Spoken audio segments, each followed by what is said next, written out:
Okay, जो कल का सेशन था क्या डिस्कस कर रहे थे अपन उस पर, तो अपन एक इंपॉर्टेंट चीज के बारे में डिस्कस कर रहे थे, दैट इज मेन मेथड। बहुत सारी चीजें अपन ने मेन मेथड के रिगार्डिंग डिस्कस की थी कल के सेशन में। एक बार अपन क्विकली रिकॉल करते हैं, उसके बाद अपन आज का सेशन प्रोसीड करते हैं। तो कल अपन ने सबसे पहले तो ये डिस्कस किया था कि एक्चुअली जो मेन मेथड होता है, जैसे जावा में दो चीजें होती है। एक होता है आपका कंपाइलर, जो कि पहले प्रोग्राम को क्या करेगा, कंपाइल, और उसके बाद कौन आएगा आपका जेवीएम, जो कि आपके प्रोग्राम को क्या करेगा, रन करेगा या एग्जीक्यूट करेगा, राइट। तो अगर अपन बात करें यहाँ पे तो जावा में दो चीजें होती है, कंपाइलर, जेवीएम। तो मेन मेथड जो है वो किसके लिए स्पेशल मेथड होती है, आपके जेवीएम के लिए, बट कंपाइलर के लिए वो जस्ट एक नॉर्मल मेथड है।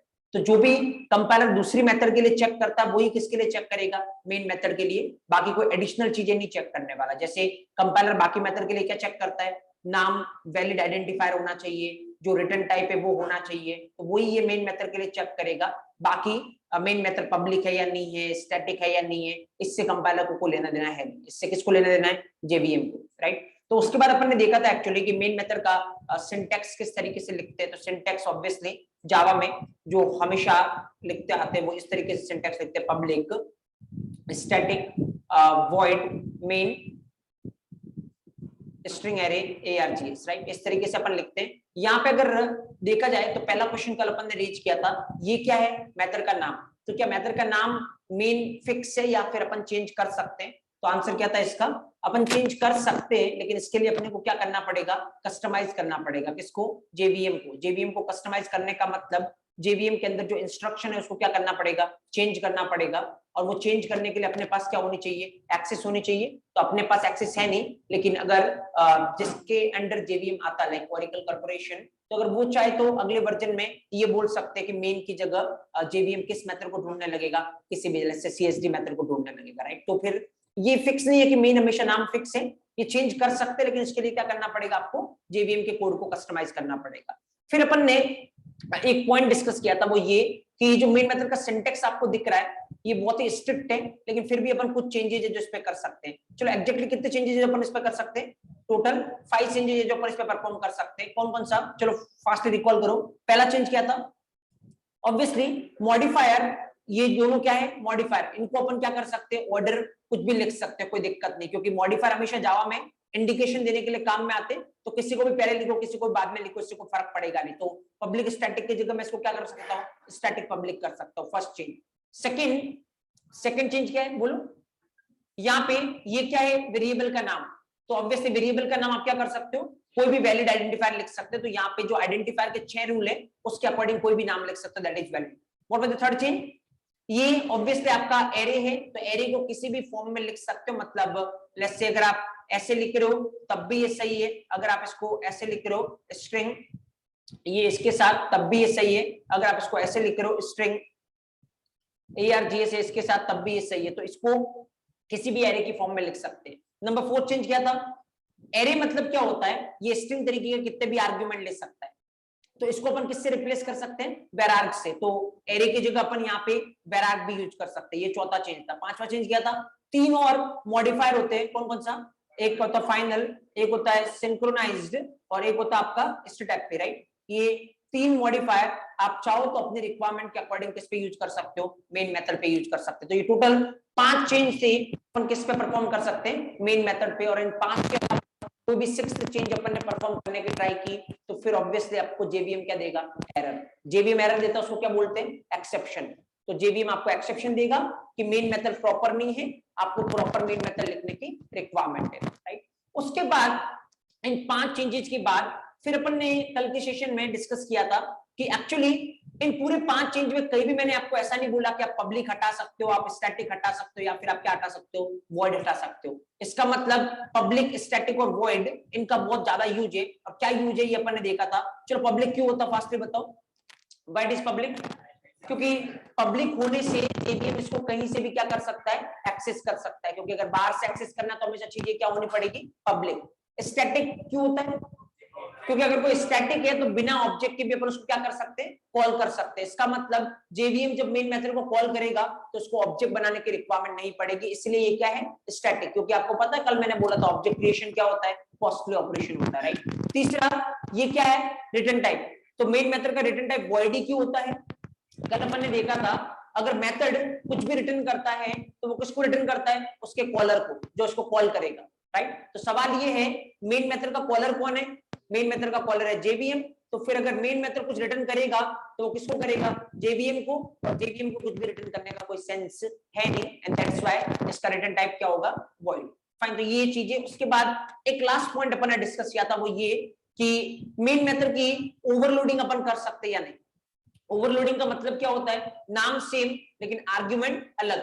तो सपोज मैं दो मेन मेथड लिखूं अगर अपने प्रोग्राम में, मान लो एक मेन मेथड ये और एक मेन मेथड मान लो मैं लिखूं इंट, मान लो मैं लिखूं इंट एक्स, तो दो मेन मेथड हो गई। किसको चलाएगा जेवीएम आपका, पहले वाली को, क्योंकि जेवीएम के लिए जो स्पेशल मेथड है वो कौन सी मेन मेथड है, जो कि स्ट्रिंग एरे आर्गुमेंट लेती है, राइट। तो ये मेन मेथड जेवीएम के लिए स्पेशल है, तो जेवीएम खुद से ओनली इसी को चलाने वाला है। बाकी इसको अगर चलाना तो क्या करना पड़ेगा, एज ए प्रोग्रामर आपको कॉल करना पड़ेगा, क्योंकि ये जस्ट एक नॉर्मल मेथड है जेवीएम के लिए। स्पेशल मेथड कौन सी है, जो स्ट्रिंग एरे लेती है, ऑटोमेटिक इसको चलाएगा, इसको। तो ये सारे पॉइंट अपन ने सेशन में डिस्कस किए थे, एक बार जस्ट अपन ने क्विकली रिकॉल किया सबको। आज के सेशन का इंटेंशन क्या है, पहले तो एक अभी तक अपन ने भी ऐसा ही देखा है, और आप किसी से पूछोगे तो हर कोई ऐसा ही बोलता है कि जब भी जावा का प्रोग्राम चलता है एक्चुअली, तो जावा का प्रोग्राम चलना कहां से स्टार्ट होता है, मेन मेथड से। और अभी तक अपन ने भी जितने प्रोग्राम ट्रेस किए, हमेशा अपन कहां से चलाना स्टार्ट करते हैं, मेन मेथड से। तो इसलिए ऐसा आपको भी लग सकता है कि जावा का प्रोग्राम हमेशा कहां से चलता है, मेन मेथड से। बट क्या ये रियलिटी है या फिर एक्चुअली ये एक मिथ है, जस्ट एक बार अपन देखते हैं पहले इसको, और उसके बाद अपन ने इस सिंटेक्स में हर एक चीज को एक्सप्लेन किया है कि पब्लिक क्यों होता है, स्टैटिक क्यों होता है, वॉइड क्यों होता है, नाम क्या मेन ही हो सकता है या चेंज कर सकते हो।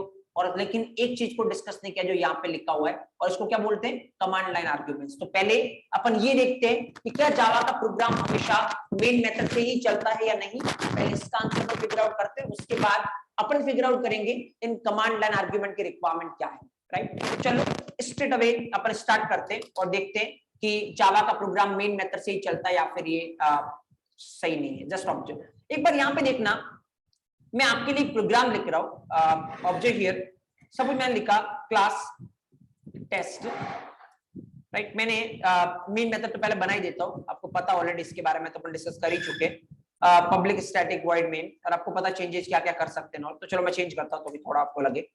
ऑब्वियसली दो चेंजेस मैंने किए, तो क्या यूज किया है, वेर आर, एक मैंने args वेरिएबल का नाम चेंज किया, दोनों ही मैं कर सकता हूं, आपको पता है 5 चेंज टोटल कर सकते हैं। लेट्स सपोज इसमें प्रिंट करते हैं अपन system dot out dot println, और क्या प्रिंट करता हूं मैं, लेट्स सपोज मेन। ऑब्वियसली अगर अभी इस सिचुएशन में इस प्रोग्राम को चलाओगे तो आउटपुट क्या आएगा, मेन, इसमें तो कोई डाउट नहीं, क्योंकि बाय डिफॉल्ट जेवीएम ऑटोमेटिक किसको चलाएगा, मेन मेथड को। और ऑटोमेटिक जब मेन मेथड को चलाएगा तो इसके अंदर जो भी लिखा हुआ वो चलेगा। तो क्या लिखा हुआ फिलहाल, मेन प्रिंट करना, तो क्या प्रिंट होने वाला आपका, मेन प्रिंट होने वाला, राइट। एक बार चला के भी देख लेते हैं, जस्ट ऑब्जर्व हियर। तो यहाँ पे चलाने के लिए मैं टर्मिनल ओपन करता हूँ। ओके, सबसे पहले तो अपन चलते हैं जहां पे अपनी ये फाइल सेव है, एंड दैट इज डेस्कटॉप। उसके बाद अपन करते हैं इसको कंपाइल। तो कंपाइल कैसे करोगे, आपको पता है, कंपाइल जावा सी कंपाइलेशन, और क्या देना आपको, फाइल का नाम, क्योंकि कंपाइल हमेशा क्या होती है, जावा की फाइल। तो जावा की फाइल जिसमें आपने कोड लिखा है उसको किस नाम से सेव किया आपने, test.java।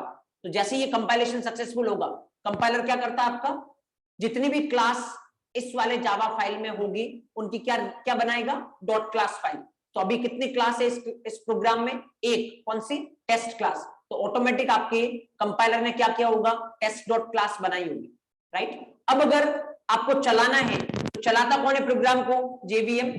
तो कैसे लिखोगे, जावा, और चलती क्या हमेशा, डॉट क्लास फाइल। तो डॉट क्लास फाइल का नाम क्या है, test.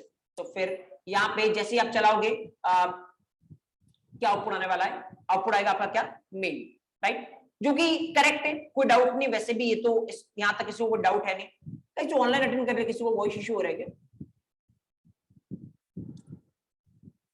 anybody is facing voice issue, 1 second।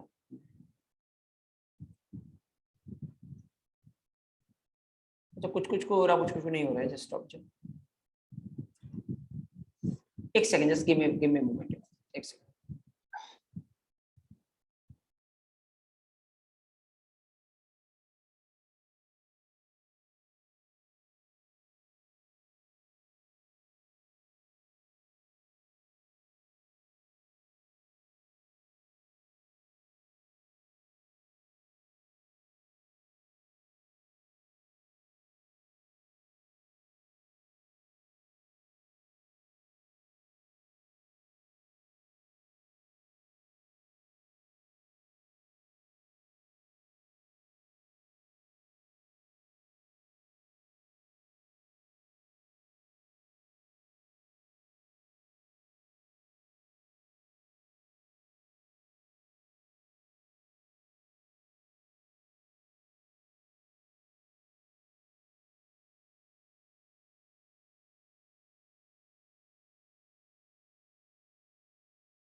Okay, now let me know, is it audible?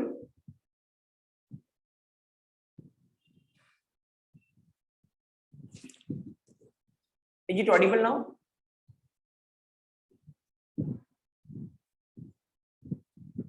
Okay, fine.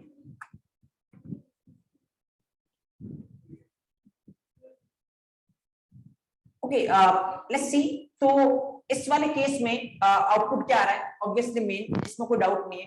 तो अभी जितने भी प्रोग्राम अपन ने चलाए, हमेशा अपन उसको ट्रेस करना ऐसे स्टार्ट कर रहे हैं कि जेवीएम चलाएगा आपके ऑटोमेटिक मेन मेथड को, और जैसे मेन मेथड चलेगी इसके अंदर जो भी लिखा हो वो चलने वाला है। तो यहाँ प्रिंट होने वाला है।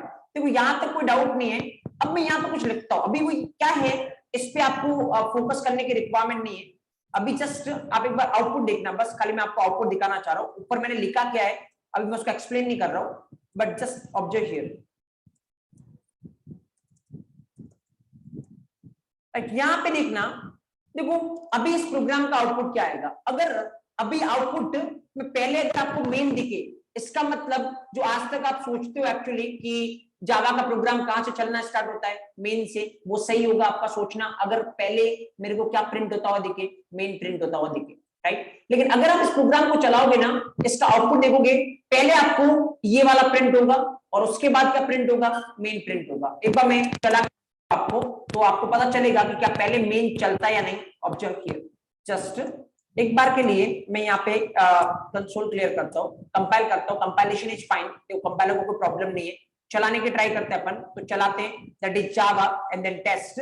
और जैसे आप चलाओगे, देखो पहले जो स्क्रीन पे प्रिंट हो रहा है वो क्या हो रहा है, स्टैटिक ब्लॉक, और बाद में जो प्रिंट हो रहा है वो क्या हो रहा है, मेन, राइट। तो देखो क्लियर है पहली चीज कि प्रोग्राम मेन से चलना स्टार्ट तो नहीं होता, क्योंकि अगर मेन से चलना स्टार्ट होता तो पहले क्या आनी चाहिए थी, मेन। दूसरी एक और चीज क्लियर है कि जेवीएम खाली मेन मेथड को ही नहीं चलाता, मेन के अलावा भी खुद से किसी को चलाता है।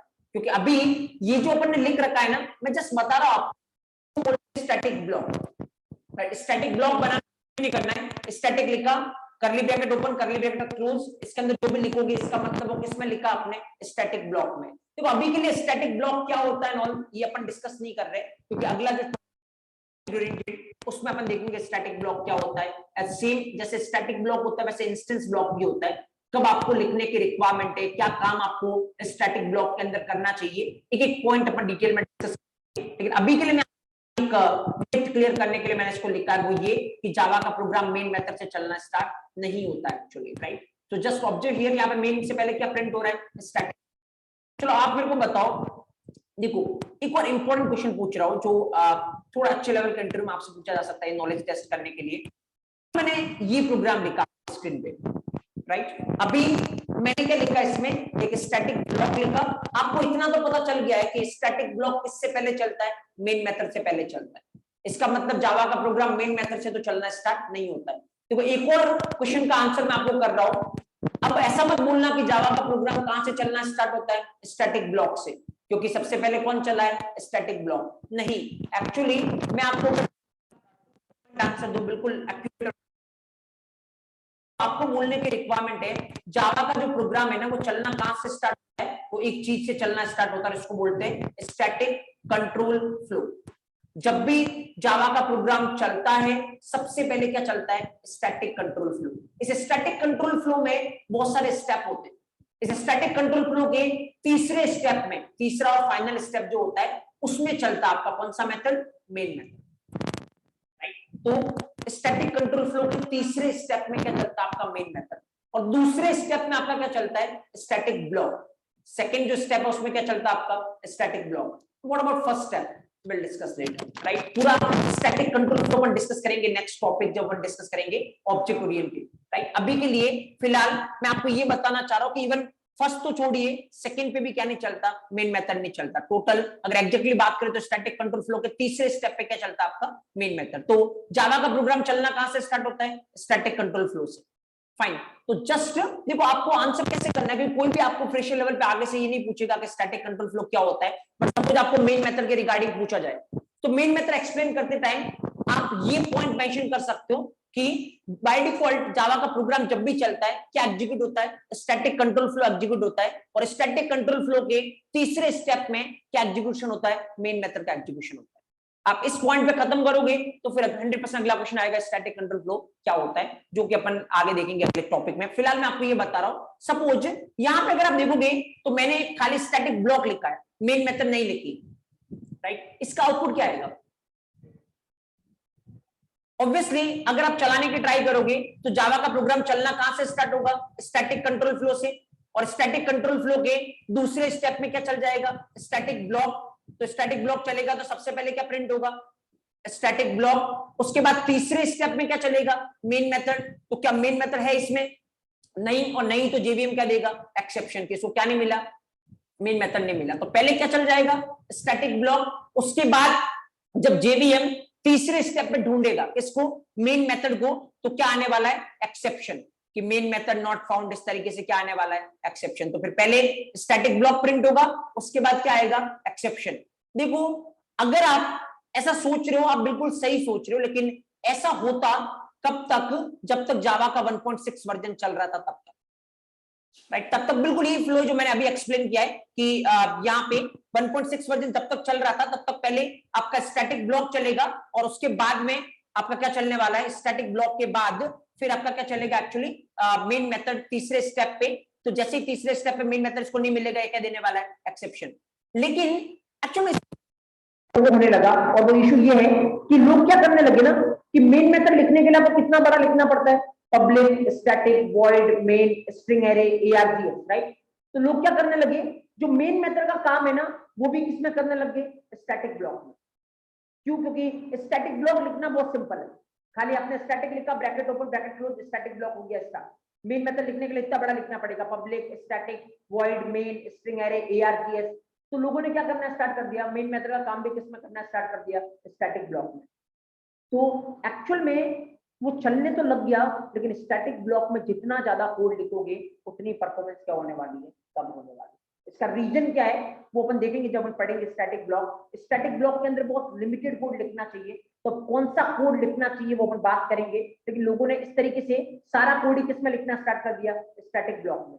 तो फिर उन्होंने क्या बोला, जब इनका 1.7 वर्जन रिलीज हुआ तो इन्होंने बोला अच्छा लोग ऐसा क्यों कर रहे हैं कि सारा कोड स्टैटिक ब्लॉक में लिख रहे हैं, ताकि उनको क्या नहीं लिखना पड़े, मेन मेथड नहीं लिखना पड़े, राइट। तो इन्होंने क्या बोला, अच्छा फिर ठीक है एक काम करते हैं अपन, 1.7 वर्जन से इन्होंने मैंडेटरी कर दिया कि जब भी जावा का प्रोग्राम जेवीएम चलाएगा, सबसे पहले देखेगा उसमें मेन मेथड है या नहीं। अगर मेन मेथड नहीं है तो कुछ भी नहीं चलाएगा, पहले क्या दे देगा, एक्सेप्शन। और अगर मेन मेथड है तो फिर फ्लो वही चलेगा जो क्या चलता है, स्टैटिक कंट्रोल फ्लो, जिसमें पहला स्टेप, दूसरे स्टेप में क्या, स्टैटिक ब्लॉक, और तीसरे स्टेप में क्या, मेन मेथड। तो देखो बहुत सारे लोगों को इस पे भी कंफ्यूजन होता है कि 1.7 वर्जन में ये चेंज कर दिया कि मेन मेथड पहले चलेगा। नहीं, 1.7 वर्जन में फ्लो चेंज नहीं हुआ है, खाली एक एडिशनल चेक ऐड किया। क्या? सबसे पहले देखेगा मेन मेथड है या नहीं, अगर मेन मेथड नहीं है तो पहले सीधा क्या दे देगा, एक्सेप्शन, वो स्टैटिक कंट्रोल फ्लो नहीं चलाने वाला। अगर मेन मेथड है तो फिर वो किसको चलाना स्टार्ट करेगा, स्टैटिक कंट्रोल फ्लो। और स्टैटिक कंट्रोल फ्लो चलाएगा तो वही फर्स्ट सेकंड थर्ड स्टेप में क्या चलेगा, मेन मेथड, राइट। एक बार चला के देखते, देखो अगर इसको 1.6 वर्जन तक चलाओगे तो ये बिल्कुल पहले स्टैटिक ब्लॉक देगा और उसके बाद क्या देगा, एक्सेप्शन। लेकिन यहाँ पे इस सिस्टम में 1.8 वर्जन है अभी फिलहाल, तो जैसे मैं चलाऊंगा ना ये मेरे को एरर दे देगा, ये सीधा, सॉरी एरर नहीं, एक्सेप्शन देगा जैसे मैं इसको चलाऊंगा। देखो कंपाइलर को तो कोई दिक्कत है नहीं, जैसे आप इसको चलाओगे जेवीएम सबसे पहले देखेगा मेन मेथड है या नहीं, तो क्या मेन मेथड है, नहीं, और नहीं तो फिर सीधा ये क्या बोलेगा, एक्सेप्शन। इवन इसने किसको नहीं चलाया, स्टैटिक ब्लॉक को भी नहीं चलाया, क्योंकि स्टैटिक कंट्रोल फ्लो चलना स्टार्ट ही नहीं हुआ है, राइट। क्योंकि स्टैटिक कंट्रोल फ्लो चलना कब स्टार्ट होगा, अगर मेन मेथड मिलता तो, राइट। लेकिन इसका मतलब ये नहीं है कि 1.7 वर्जन से मेन मेथड सबसे पहले चलने लग गया, नहीं, खाली एक चेक ऐड हो रहा है कि मेन मेथड है या नहीं, राइट। जैसे देखो अगर मेन मेथड होगा तो पहले मेन मेथड नहीं चलेगा, चलेगा तो पहले कौन, स्टैटिक ब्लॉक ही चलेगा, क्योंकि स्टैटिक कंट्रोल फ्लो में स्टैटिक ब्लॉक का नंबर मेन मेथड से क्या आता है, पहले आता है। तो अगर अभी चलाने की ट्राई करोगे आपको तो आउटपुट क्या आएगा, पहले स्टैटिक ब्लॉक और उसके बाद क्या आएगा, मेन। लेकिन जस्ट चीज ये ऐड कर दी 1.7 वर्जन में कि मेन होना मैंडेटरी है। देखो क्वेश्चन इस फॉर्मेट में भी आपसे पूछा जा सकता है, क्या बिना मेन मेथड के आप स्क्रीन पे कुछ प्रिंट करवा सकते हो? अगर मान लो मैंने क्वेश्चन ये पूछा, आप किस तरीके से आंसर करोगे? मान लो आपको स्क्रीन पे हेलो प्रिंट करवाना है बिना मेन मेथड के, क्या आप कर सकते हो? तो आंसर आपको इस तरीके से करना है। 1.6 वर्जन तक हम ये कर सकते थे और अपने पास बहुत सारे तरीके थे, क्योंकि स्टैटिक कंट्रोल फ्लो के पहले दूसरे स्टेप में जो भी करवाओगे वो किससे पहले चलेगा? मेन मेथड से पहले। तो पहले दूसरे स्टेप को यूज करके अपन बिना मेन मेथड के भी स्क्रीन पे क्या करवा सकते थे? कुछ भी प्रिंट करवा सकते थे। लेकिन 1.7 वर्जन से आप ऐसा नहीं कर सकते, क्योंकि इन्होंने चेक डाल दिया कि main method must and mandatory होना चाहिए, तभी आपका प्रोग्राम का जो फ्लो है स्टैटिक कंट्रोल फ्लो वो चलना स्टार्ट होगा। तो फिर आंसर ऐसे दोगे, अंटिल 1.6 वर्जन अपन कर सकते हैं, 1.7 वर्जन से अपन ऐसा नहीं कर सकते, राइट। चलो यहाँ पे तो ये मिथ एक्चुअल में नहीं होनी चाहिए आपके साथ कि मेन मेथड से चलना स्टार्ट होता है। चलना कहां से स्टार्ट होता है? स्टैटिक कंट्रोल फ्लो से। स्टैटिक कंट्रोल फ्लो क्या होता है नेक्स्ट चैप्टर में अपन डिस्कस करेंगे, राइट। पहले कुछ लिखिए, पॉइंट लिखिए, हेडिंग डालिए, तो नोट लगा के पॉइंट लिखिए। First point,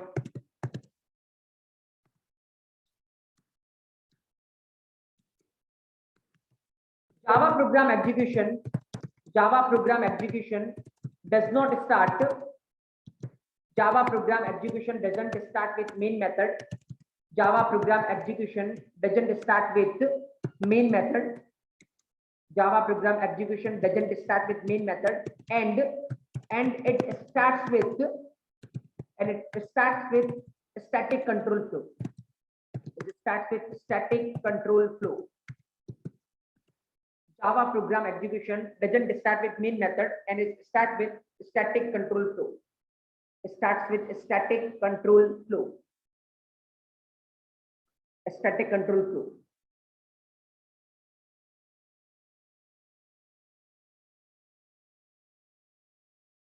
Fine. Next point, second point. Main method execution starts. Main method execution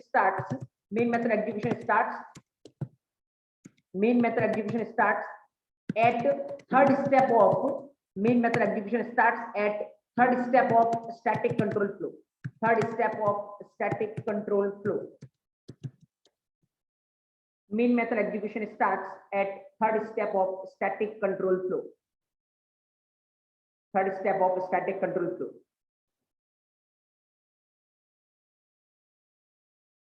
Number third, until 1.6 version, we can print some statements. We can print some statements on the console without using main method. We can print some statements on the console without using main method. Until 1.6 version, we can print some statements on the console without using main method. But from 1.7 version onwards,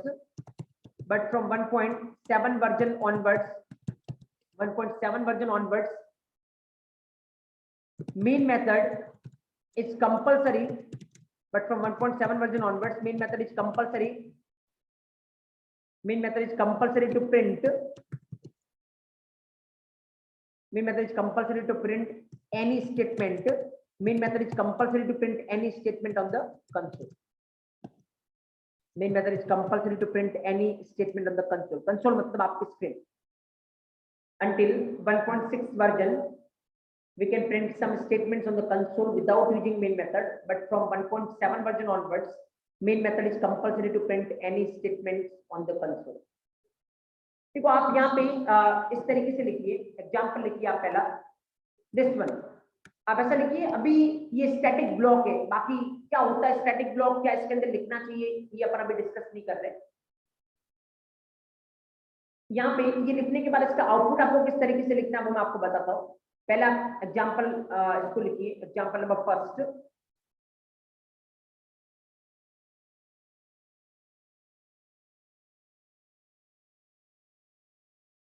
example number first लिखिए इसको।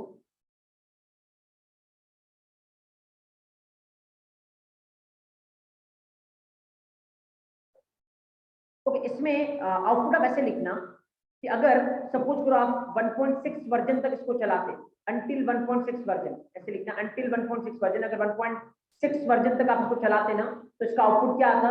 इसका output आएगा पहले जो static block में लिखा हुआ था, दैट इज स्टैटिक ब्लॉक, और उसके बाद क्या प्रिंट होगा, क्या आएगा? एक्सेप्शन, क्योंकि जब मेन मेथड नहीं मिलेगा तो जेवीएम आपका क्या देने वाला? एक्सेप्शन।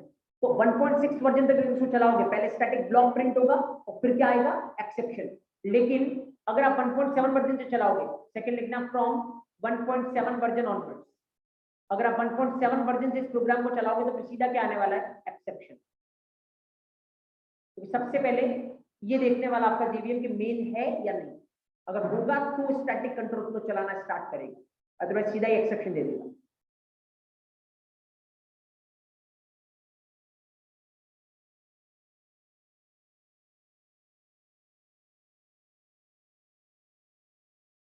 फाइन, ओके, फिर आप एग्जांपल नंबर सेकंड मेंशन करिए।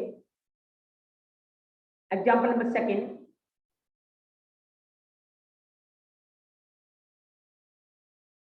अब जो एग्जांपल सेकंड आपको ये लिखिए, और इस केस में देखो अगर मेन मेथड है तो फ्लो वही चलेगा, पहले स्टैटिक ब्लॉक चलेगा फिर मेन मेथड चलेगा। तो इस बार आउटपुट क्या आएगा? पहले स्टैटिक ब्लॉक फिर main.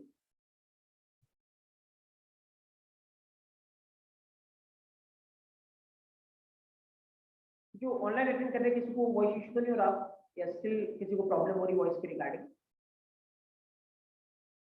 Let me on the chat section जो ऑनलाइन अटेंड कर रहे हैं।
फाइन, नेक्स्ट चलो देखो क्वेश्चन में यहां से रेज करता हूं।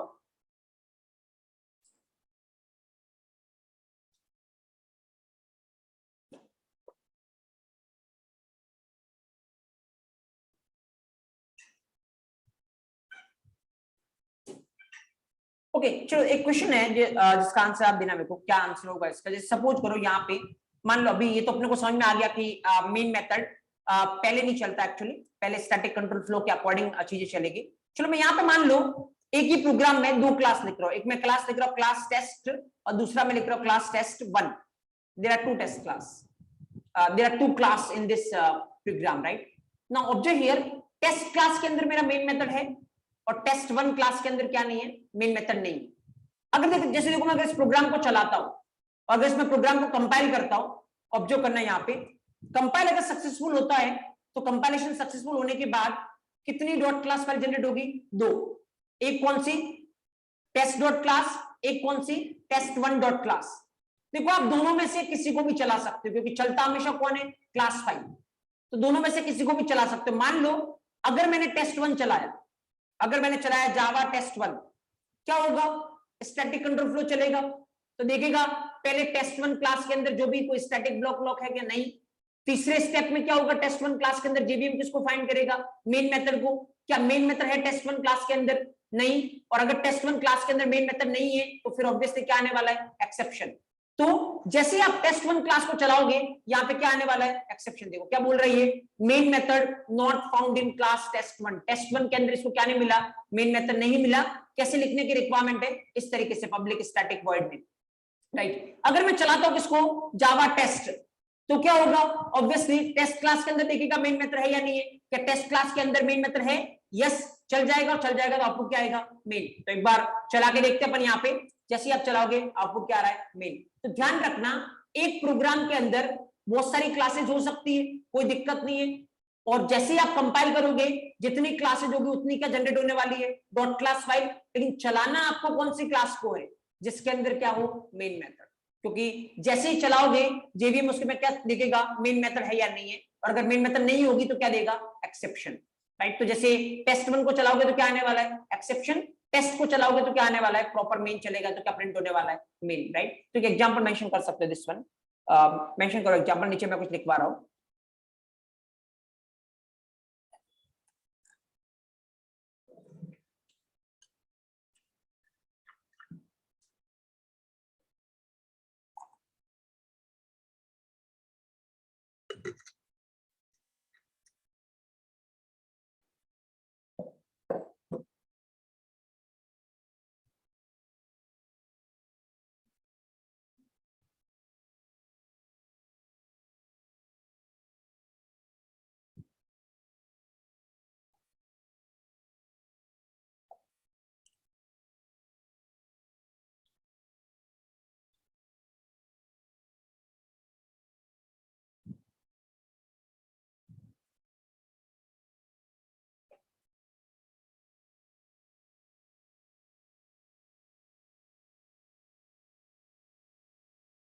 ओके,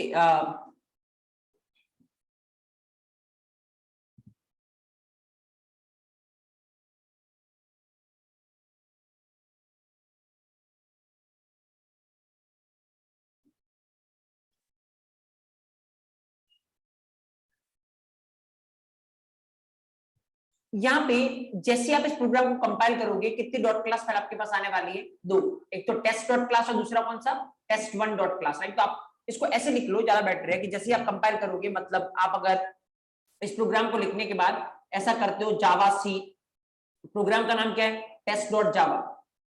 जैसे आप कंपाइल करोगे, कंपाइलेशन सक्सेसफुल हुआ, आपके पास दो डॉट क्लास फाइल होगी। एक तो आपके पास होगी टेस्ट डॉट क्लास और एक आपके पास होगा कौन सा, test one dot class. Test dot class, test one dot class, आपके पास दो डॉट क्लास फाइल है, राइट। आप दोनों में से किसी को भी चला सकते हो, लेकिन जिसको चला रहे हो उसके पास मेन मेथड नहीं हुई तो जेवीएम क्या देगा, एक्सेप्शन। तो फिर अगर आपने यहां से ऐसा करने की ट्राई की, जावा टेस्ट1, अगर पहले वाली क्लास को चलाया तो इसके अंदर मेन मेथड है नहीं, क्या आएगा इससे, एक्सेप्शन। ओके, आपने अगर दूसरे वाले को चलाने की ट्राई की, दैट इज जावा टेस्ट, तो टेस्ट के अंदर मेन मेथड है तो आउटपुट क्या आएगा, जो भी इसके अंदर लिखा हुआ, क्या लिखा आपने, मेन, राइट। तो दैट्स द सेम। जैसे आप इसको कंपाइल करोगे, there will be two dot class file, और चलाओगे उसमें मेन मेथड होना चाहिए, otherwise there will be exception.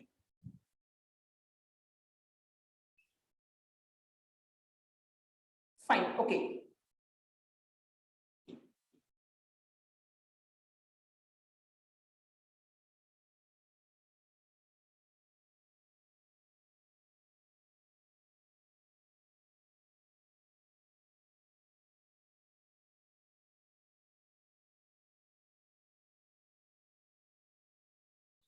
Okay fine, जैसे आप बोलोगे कि अगर मान लो दो क्लास मैंने लिखी है, एक में मेन लिखा, दूसरे में मेन नहीं लिखा, तो फिर दूसरी क्लास को तो कोई यूज ही नहीं लिखने का।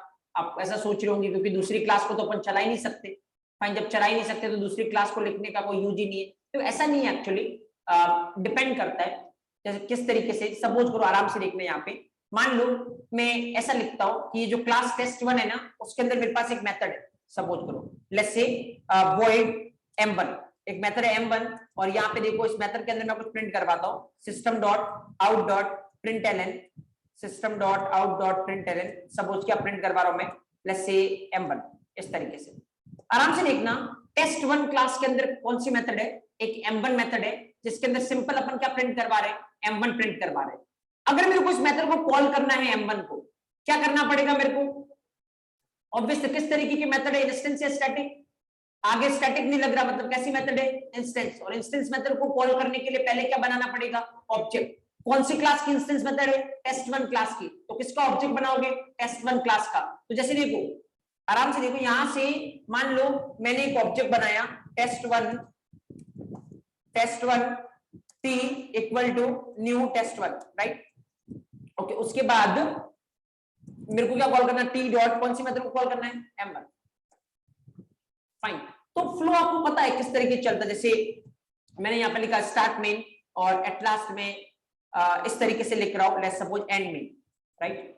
तो यू विल सी कि किस तरीके से चीज चल रही है। यहाँ पे अगर अपन देखें तो अगर अपन फ्लो देखने की ट्राई करेंगे क्या इसका फ्लो है, तो ऑब्वियसली आप जैसे इस प्रोग्राम को चलाओगे आपके पास दो डॉट क्लास फाइल होगी कंपाइल होने के बाद, टेस्ट डॉट क्लास और दूसरा कौन सा, टेस्ट वन डॉट क्लास। आप कौन सी क्लास को चलाओगे, टेस्ट क्लास को, क्योंकि मेन मेथड किसके अंदर प्रेजेंट है, आपकी टेस्ट क्लास के अंदर। तो जैसे ही आप टेस्ट क्लास को चलाओगे क्या चलना स्टार्ट होगा टेस्ट क्लास में, static control flow. Static control flow का पहला दूसरा स्टेप, फिर तीसरे स्टेप में क्या चलेगी, मेन मेथड। जैसे ही मेन मेथड चलेगी अंदर आओ, क्या प्रिंट होगा सबसे पहले, start main. Okay, start main. उसके बाद क्या कर रहे हो, यहां से टेस्ट वन क्लास का ऑब्जेक्ट बना रहे हो। आपको पता है ये बनाया टेस्ट वन क्लास का ऑब्जेक्ट, कौन पॉइंट कर रहा है, टी। ऑब्जेक्ट बनते ही आपको क्या देखना है, किसका ऑब्जेक्ट बना, टेस्ट वन क्लास का। क्या टेस्ट वन क्लास के अंदर कोई इंस्टेंस वेरिएबल है, नहीं। अगर होता तो क्या बनती है, उसकी कॉपी बनती है यहाँ पे, बट टेस्ट वन क्लास में कोई इंस्टेंस वेरिएबल नहीं है। तो चलो ठीक है, आगे टी डॉट एम वन, किस मेथड को कॉल करना है, एम वन मेथड को। कौन से क्लास के एम वन मेथड किस पे कॉल हुई है, टी पे। टी कौन से टाइप का है, टेस्ट वन टाइप का। कंट्रोल कहां पे जाएगा, टेस्ट वन क्लास में, चेक करेगा एम वन मेथड है या नहीं। जैसे ये टेस्ट वन क्लास में जाएगा, क्या एम वन मेथड है, यस, तो ये चल जाएगा। और एम वन मेथड चलेगा तो क्या प्रिंट होगा, एम वन। उसके बाद एम वन मेथड क्या हो गया, खत्म। जैसे मेथड खत्म, कंट्रोल वापस कहां पे, जहां से आया था। कहां से आया था, यहां से वापस उल्टा यहाँ पे। उसके बाद नीचे क्या प्रिंट होगा, एंड मेन। उसके बाद आपका मेन खत्म, और मेन खत्म तो आपका प्रोग्राम खत्म। और जैसे प्रोग्राम खत्म, आउटपुट क्या दिखेगा आपको स्क्रीन पे, start main, M one end end main, right. Just observe here, अगर आप चला के देखते हो इसको, क्या आउटपुट यहाँ पे आने वाला है, जस्ट आराम से देखिए। तो जो अपन ने ट्रेस किया है ये बिल्कुल उसी अकॉर्डिंग चलने वाला है। जैसे यहाँ पे अपन क्लियर करते हैं, पहले अपन कंपाइल करते हैं, कंपाइल करिए। कंपाइलेशन इज फाइन, कोई दिक्कत है नहीं।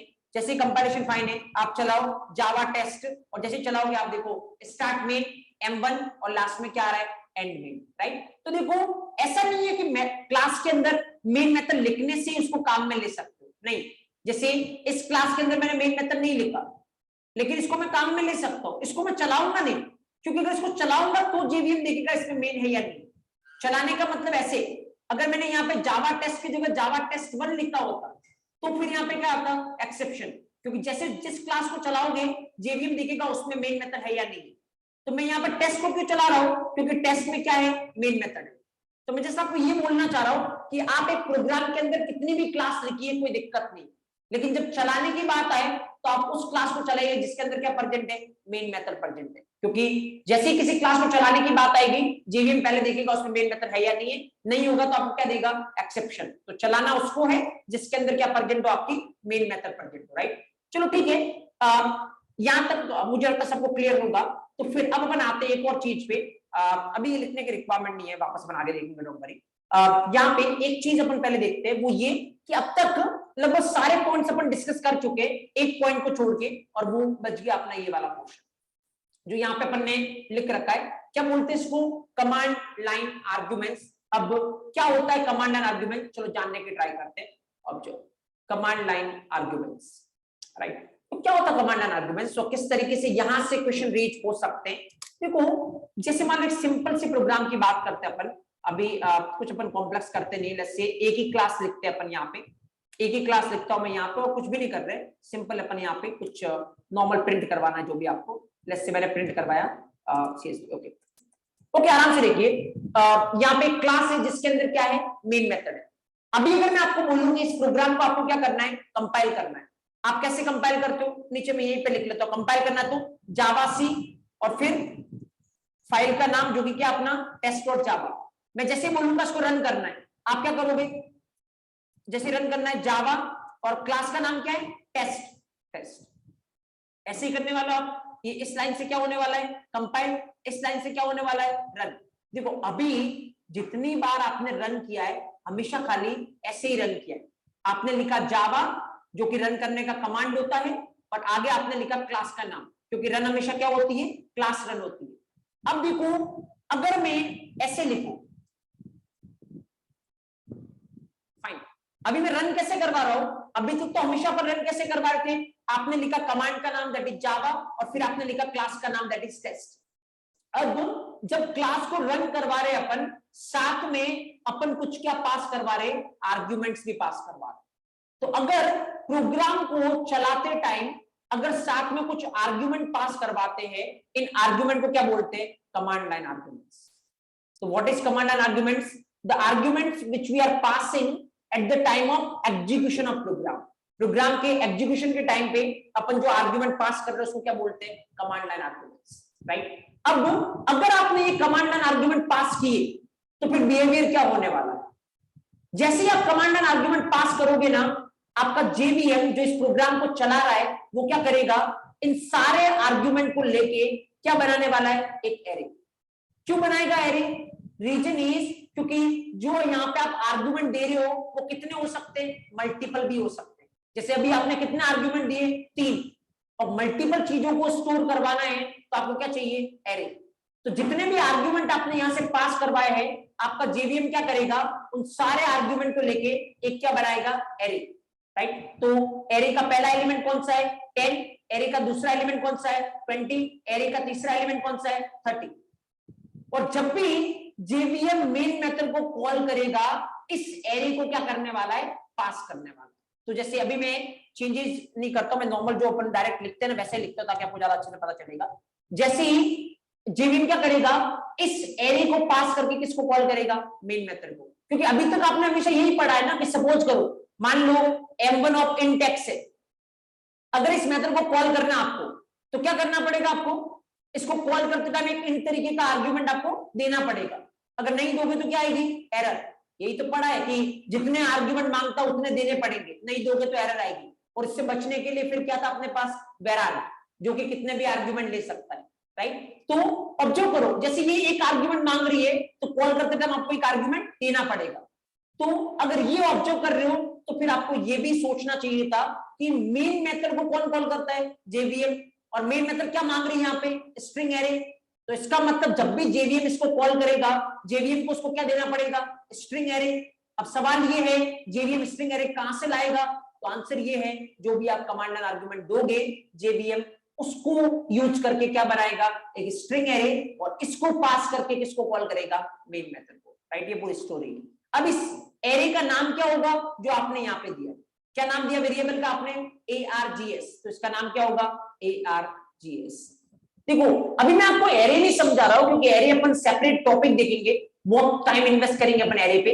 अभी जस्ट जितना यहाँ पे काम आ रहा है मैं आपको ये बता रहा हूं कि इसको लेके जितने भी आर्गुमेंट आप यहां से दोगे सबको लेके क्या बनाएगा, एरे। और इस एरे को पास करके किसको कॉल करने वाला है, मेन मेथड को। क्योंकि ऐसा तो हो ही नहीं सकता कि बिना कुछ पास किए इस मेथड को कॉल कर दे, क्योंकि ऑब्वियसली डेफिनेटली पास तो करना पड़ेगा अगर ये मांग रहा है तो, राइट। जस्ट ऑब्जर्व यहाँ पे देखना, अब क्या हो रहा है मैं आपको बता रहा हूं। एरे जो होता है ना जावा में, वो क्या सपोर्ट करता है, इंडेक्स। तो मान लो इसकी इंडेक्स कितनी है, 0, इसकी इंडेक्स कितनी है, 1, इसकी इंडेक्स कितनी है, 2। मान लो आपको अगर दूसरा एलिमेंट चाहिए, क्या प्रूफ है कि इसने ऐसे किया होगा, देखो अगर आपको पहला एलिमेंट चाहिए आप कैसे प्रिंट करवा सकते हो, इसका नाम क्या है, args। और कौन से इंडेक्स वाला एलिमेंट चाहिए, 0 इंडेक्स वाला। तो आप कैसे लिख सकते हो, इस तरीके से। देखो मैं यहाँ पे आपको बना के बताता हूँ, you will see the things. मान लो मैंने यहाँ पे लिखा args ऑफ 0, इसका मतलब args जो एरे है उसकी 0 इंडेक्स पे जो एलिमेंट पड़ा है अपने को वो चाहिए। तो args की 0 इंडेक्स पे कौन सा एलिमेंट पड़ा है, 10। तो आपके पास कितना आएगा यहाँ पे, 10। ओके, सेम वे में मैं क्या करता हूँ ना, 2-3 लाइनें लिखता हूँ so that you will get idea. args of 1 करूं, args ऑफ 2 करूं। अगर मैंने मान लो args ऑफ 1 किया, कितना मिलेगा मेरे को, args ऑफ 1, args ऑफ 1 मतलब 1 इंडेक्स वाला एलिमेंट, 1 इंडेक्स वाला एलिमेंट कितना है, 20। args ऑफ 2 मतलब 2 इंडेक्स वाला एलिमेंट कितना है, 30। तो फिर यहाँ पे 10, 20 एंड 30। एक बार चला के देखते हैं किस तरीके से यहाँ पे चलेगा, वेदर जो भी अपन ने सोचा वैसा कुछ हो रहा है कमांड लाइन आर्गुमेंट या नहीं हो रहा है। ऑब्जेक्ट एक बार मैं इसको एग्जीक्यूट करता हूँ, let's suppose Java C test.java compile करते हैं अपन। देखो कंपाइलेशन फाइन है, कोई दिक्कत है नहीं। और जब कंपाइलेशन फाइन है तो अपन इसको चलाएंगे। जावा क्लास का नाम टेस्ट, मान लो पास करवा रहा हूं 10, 20 एंड 30। ओके ऑब्जर्व हियर, तो यहाँ पे क्या प्रिंट हो रहा है, 10, 20 एंड 30। पहला एलिमेंट कौन सा था, 10, दूसरा 20, तीसरा 30। देखो यहाँ पे यही कर रहे हैं अपन, पहला एलिमेंट मतलब कौन से इंडेक्स पे होगा 0, दूसरा मतलब कौन से इंडेक्स पे 1, तीसरा मतलब कौन से इंडेक्स पे 2, क्योंकि इंटरनली ये हो रहा है, राइट। चलो आप मेरे को आंसर करना आराम से थोड़ा सोच के। तो स्टोरी तो क्लियर है आई थिंक, और स्टोरी ये है कि यहाँ पे वापस मैं बता देता हूँ आपको एक बार, जस्ट तो स्टोरी ये है कि जितने भी आर्गुमेंट आप जावा के प्रोग्राम को चलाते टाइम पास करोगे, जेवीएम सारे को लेके क्या बनाएगा, एक स्ट्रिंग एरे, और इस स्ट्रिंग एरे को पास करके किसको कॉल करेगा, मेन मेथड को। एरे क्या सपोर्ट करता है, इंडेक्स, तो इस तरीके से इंडेक्स चलने वाली, जिसको आप इस तरीके से यूज कर सकते हो। चलो मैं आपसे बहुत बेसिक सा क्वेश्चन करता हूं, आप मेरे को बताना कि उस केस में क्या आंसर आपके अकॉर्डिंग आना चाहिए। ये सिनेरियो है, और यहाँ पे मान लो मुझे क्या करना है, पहले 2 नंबर का क्या करना है, सम करना है। व्हाट आई विल डू, बोलो, system dot out dot println, पहला नंबर किसमें मिलेगा, args ऑफ 0, दूसरा नंबर किसमें मिलेगा, args ऑफ 1। तो अगर मैं करूं args of 0 plus args of 1, तो args ऑफ 0 कितना मिलेगा मेरे को, पहला एलिमेंट क्या है 10, args ऑफ 1 कितना मिलेगा, दूसरा एलिमेंट क्या है 20, 10 प्लस 20 कितना प्रिंट होगा लास्ट में 30, राइट। एक बार चला के देखते हैं, देखो इसकी वजह से तो क्या प्रिंट होगा, args ऑफ 0 कितना प्रिंट होगा 10, args ऑफ 1 कितना प्रिंट होगा 20, args ऑफ 2 कितना प्रिंट होगा 30, args ऑफ 0 कितना है 10, args ऑफ 1 कितना है 20, 10 प्लस 20 कितना होगा 30। एक बार चलाते हैं तो एक्चुअल में अगर आप इसका आउटपुट देखोगे ना, तो लास्ट वाला 30 नहीं आने वाला, जो लास्ट वाला है ना ये कितना आएगा, यू विल सी, ये लास्ट वाला एक्चुअली 30 की जगह आएगा आपका 1 सेकंड। पहली बात तो ये हटा दो यहां से,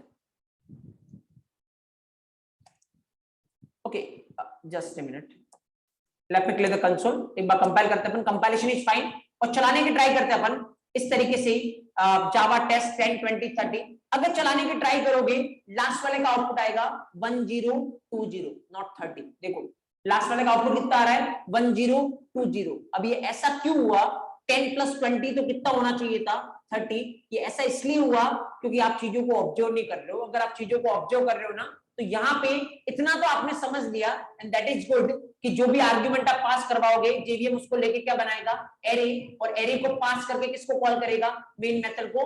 लेकिन सवाल ये है जेवीएम को कैसा एरे बनाना पड़ेगा, स्ट्रिंग, और स्ट्रिंग एरे में सारे एलिमेंट कैसे होते हैं, स्ट्रिंग। तो ये जो 10 20 30 ये जो इस एरे में जा रहा है ना, ये इंटीजर का नहीं है, ये एक्चुअल में किसका है, स्ट्रिंग का। ये पहली स्ट्रिंग, ये दूसरी स्ट्रिंग, ये तीसरी स्ट्रिंग। तो फिर जब ये स्ट्रिंग है तो यहाँ पे args ऑफ 0 10 इंटीजर का नहीं 10 स्ट्रिंग का, args ऑफ 1 तो 20 स्ट्रिंग इंटीजर का नहीं 20 स्ट्रिंग का। और जब दो स्ट्रिंग को जावा में प्लस करते तो क्या होता है, कंकैटिनेशन। कंकैटिनेशन का मतलब पहली स्ट्रिंग के पीछे दूसरी स्ट्रिंग क्या हो जाती है, ऐड। तो आपके 10 के पीछे 20 क्या हो जाएगा, अटैच। तो ये क्या बनेगा 1020। तो ध्यान रखना कमांड लाइन आर्ग्यूमेंट जो है वो किस में अवेलेबल होते हैं, स्ट्रिंग में, राइट। तो ये स्ट्रिंग के अकॉर्डिंग चलेगा। अगर आपको मान लो इसको 10 प्लस 20 आपको 30 चाहिए, तो फिर आपको क्या करना पड़ेगा, पहले इस स्ट्रिंग को इंटीजर में कन्वर्ट करना पड़ेगा, और इंटीजर में कन्वर्ट करने के बाद अगर आप प्लस करोगे तो 10 प्लस 20 आपको कितना देगा, 30 देगा। बट फिलहाल तो 1020 देगा। तो क्वेश्चन मेरा यहाँ पे ये है, चलो कैसे चलता है ये तो आप समझ गए किस तरीके चल रहा है क्वेश्चन। जैसे बहुत अच्छे लेवल के इंटरव्यू में जा रहे हो तो क्वेश्चन क्या रेंज हो सकता है, सीधा सा क्वेश्चन मैं ये पूछता हूँ, कमांड लाइन आर्ग्यूमेंट जो है वो हमेशा स्ट्रिंग में ही क्यों अवेलेबल हो, स्ट्रिंग में ही क्यों लेगा, why not in the integer. जो आपने कल किसी ने क्वेश्चन पूछा था कि क्या यहाँ पे इंट एरे करोगे तो चल जाएगा, तो मैंने बोला था ये चीज मैंने कहीं नहीं बताया कि स्ट्रिंग एरे को आप क्या कर सकते हो, इंट एरे कर सकते हो। और अगर आपने किया था तो जेवीएम ने क्या दिया था, एक्सेप्शन। उसको कौन सा चाहिए, स्ट्रिंग एरे वाला ही मेन मेथड चाहिए। ऐसा क्यों, हमेशा command and argument string form में ही क्यों अवेलेबल होते हैं, क्या रीजन हो सकता है इसके पीछे।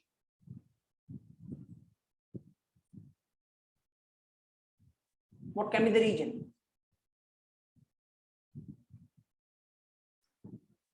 रीजन ये है, आप किसी भी बहुत एक चीज बता रहा हूं आपको, बहुत ध्यान रखना है इसका, खास करके अच्छे लेवल के इंटरव्यू में। आप किसी भी लैंग्वेज को देख रहे हो, डजंट मैटर, आप सी देख रहे हो, C++ देख रहे हो, आप जावा देख रहे हो, आप पाइथन देख रहे हो, हर एक लैंग्वेज में जो सबसे पॉपुलर डेटा टाइप होता है वो कौन सा होता है? String, right. इवन आप देखोगे, आप कोई फॉर्म फिल करते हो, सपोज करो मैं एक फॉर्म लिखता हूँ यहाँ पे, एक लेट्स से आपसे पूछा जा रहा है नेम, आपसे पूछा जा रहा है फादर नेम, लेट्स सपोज आपसे पूछा जा रहा है आपका एड्रेस, राइट। लेट्स सपोज आपसे पूछा जा रहा है आपके कॉलेज का नाम, राइट। लेट्स सपोज आपसे पूछा जा रहा है डेट ऑफ बर्थ, ऐसे मान लो बहुत सारे फील्ड आपसे आपको भरने का बोला गया, राइट। आराम से देखना, नेम किस तरीके का होगा? स्ट्रिंग। फादर नेम किस तरीके का होगा? स्ट्रिंग। एड्रेस किस तरीके का होगा? स्ट्रिंग। कॉलेज का नाम किस तरीके का होगा? स्ट्रिंग। खाली डेट ऑफ बर्थ किस तरीके की होगी? नंबर हो सकता है, डेट हो सकता है। बाकी यहाँ पे देखो रेशियो, देखो मैं ये बोल रहा आपको 5 में से 4 चीजें कैसी है? String, right. तो हमेशा यही होता है जब भी आप डेटा के साथ काम करोगे, 80 to 90% टाइम आपको किसके साथ काम करना है? स्ट्रिंग। तो string is the most popular data type, इसीलिए हमेशा स्ट्रिंग को बहुत एक्स्ट्रा सपोर्ट मिलता है एक्चुअली। फाइन, क्योंकि प्रॉब्लम ये है कि अगर मान लो यूनिकली आइडेंटिफाई करने जाता, अगर आपका जेवीएम ये करने जाता कि भाई यूजर ने क्या पास करवाया है 10, 20, 30, तो इसका मतलब मेरे को कौन सा एरे बनाना है? इंट एरे बनाना है। कौन सा नहीं बनाना है? स्ट्रिंग नहीं बनाना है। अगर यूजर ने मान लो 10.5, 20.5, 30.5 पास करवाया है, तो मेरे को कौन सा एरे बनाना है? डबल एरे बनाना है। अगर ऐसे करने जाता तो प्रोग्राम चलते टाइम उसको चेक करना पड़ता कि यूजर ने क्या पास करवाया है, उसके अकॉर्डिंग उसको उस टाइप का एरे बनाना पड़ता, और ऐसा करने जाता तो फिर ऑब्वियसली एक्स्ट्रा टाइम कंज्यूम होता, और अगर जितना ज्यादा टाइम कंज्यूम होगा उतना ही क्या डाउन होने वाली है? परफॉर्मेंस। एंड दैट्स व्हाई ये इतनी चेकिंग नहीं करने वाला। और उससे एक और नुकसान है, चलो ये कर भी ले कि ये चेकिंग मैं कर लेता हूं कि भाई अगर तीनों इंट है तो मेरे को क्या बनाना है? इंट। अगर तीनों डबल होते तो मेरे को क्या बनाना है? डबल। बट व्हाट इफ अगर ऐसा होता तो? अब यहाँ पे 2 इंट है और एक क्या है? डबल है। इंट एरे बनाएगा तो उसमें क्या डाल नहीं सकते आप? डबल डाल नहीं सकते। और डबल एरे बनाएगा, सपोज करो मान लो एक और होता, ये भी ट्रू। ट्रू क्या है? बूलियन। अब देखो यहाँ पे 4 आर्ग्यूमेंट है, 10, 20, 30.5 एंड ट्रू। इंट एरे बना नहीं सकते क्योंकि इंट एरे में 30.5 और ट्रू दिक्कत दे देंगे आपको। बुलियन एरे आप बना नहीं सकते क्योंकि बुलियन एरे में 10, 20, 30.5 तीनों आपको दिक्कत देंगे। करोगे क्या? क्या ऑप्शन बचेगा उसके पास? कोई ऑप्शन नहीं है। बट अगर स्ट्रिंग है तो ऑप्शन है, सीधा स्ट्रिंग में सब कुछ पॉसिबल है। आप 10 पे डबल कोट लगा दो तो 10 किसका हो जाएगा? स्ट्रिंग का।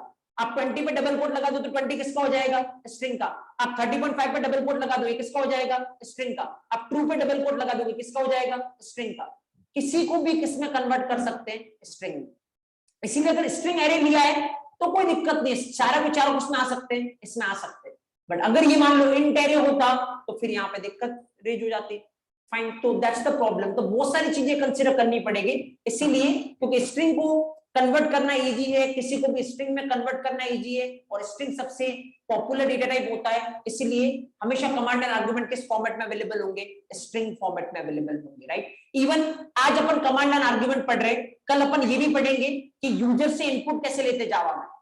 तो वहां पर भी आप देखोगे जब भी यूजर से इनपुट लोगे ना, जो सबसे फेमस फंक्शन होता है, सबसे फेमस जो मेथड होती है, वो इनपुट को किस फॉर्म में लेगी? स्ट्रिंग फॉर्म में। रीजन अगेन सेम है, क्योंकि सबसे ज्यादा जो actually data common popular data type होता है वो कौन सा होता है? स्ट्रिंग होता है, राइट। तो इसीलिए कमांड एंड आर्गुमेंट हमेशा किस फॉर्म में अवेलेबल होंगे? स्ट्रिंग। और इसीलिए अगर आप यहाँ पे इस तरीके से करने जाओगे तो मेक श्योर 30 नहीं, क्या आने वाला है? 1020 आने वाला है। चलो पहले कुछ पॉइंट लिख लो, उसके बाद अपन आगे डिस्कस करते हैं। Keeps writing command line arguments.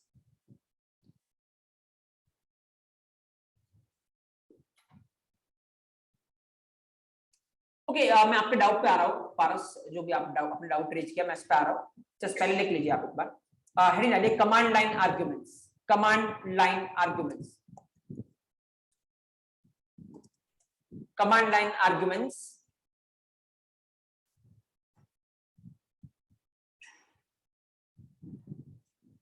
Fine, okay, लिखिए इसके अंदर the arguments which we are passing, the arguments which we are passing, the arguments which we are passing, the arguments which we are passing from the command prompt, the arguments which we are passing from the command prompt at the time of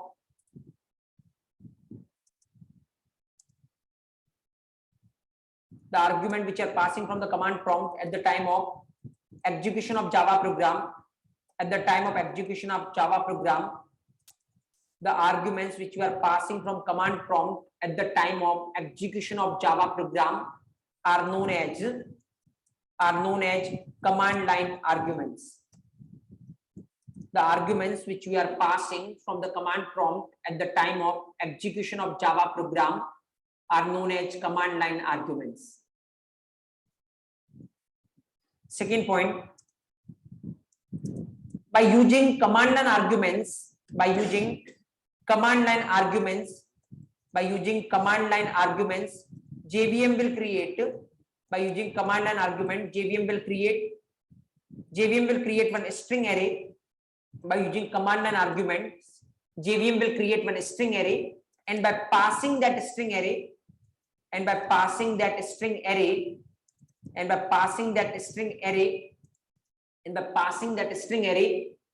JVM will call main method. By using command line arguments, JVM will create one string array, and by passing that string array, JVM will call main method. By passing that string array, JVM will call main method.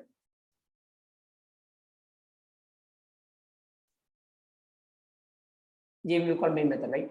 Okay, तो उसके बाद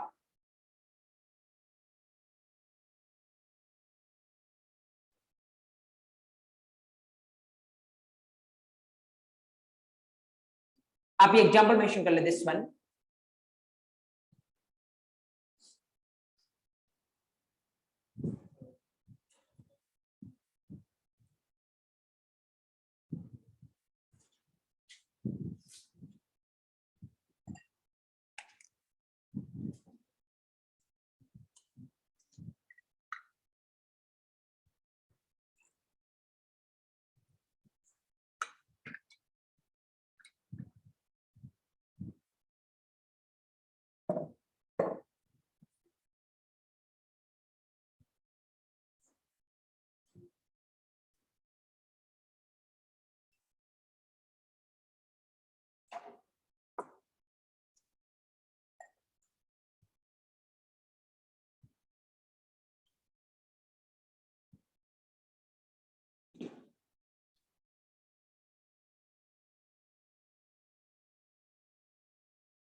right,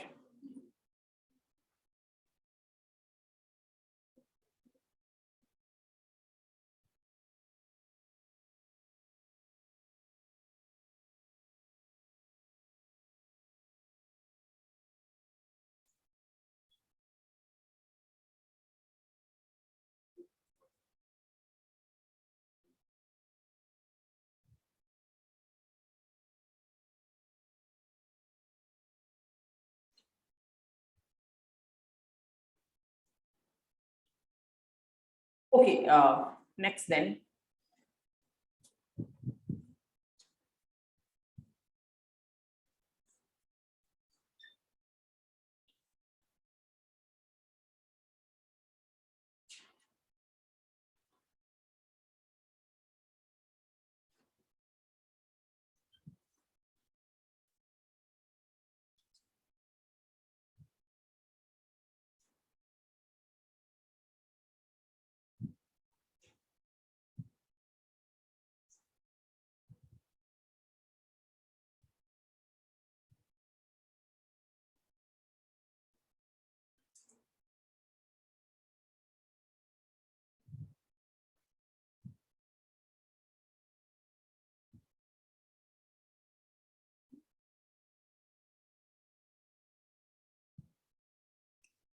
okay.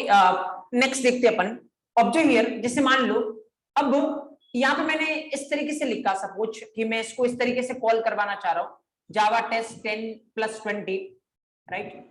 अगर मान लो मैं इस तरीके से call करवाना चाह रहा हूँ जावा टेस्ट 10+20, मतलब जब भी मैं कॉल करवाऊंगा 2 कमांड एंड आर्गुमेंट पास करवाऊंगा, पहला कौन सा 10, दूसरा कौन सा 20। तो किस तरीके चलेगा ये तो आपको पता है, जितने भी कमांड एंड आर्गुमेंट पास करोगे जेवीएम उसको लेके क्या बनाएगा, एक स्ट्रिंग एरे।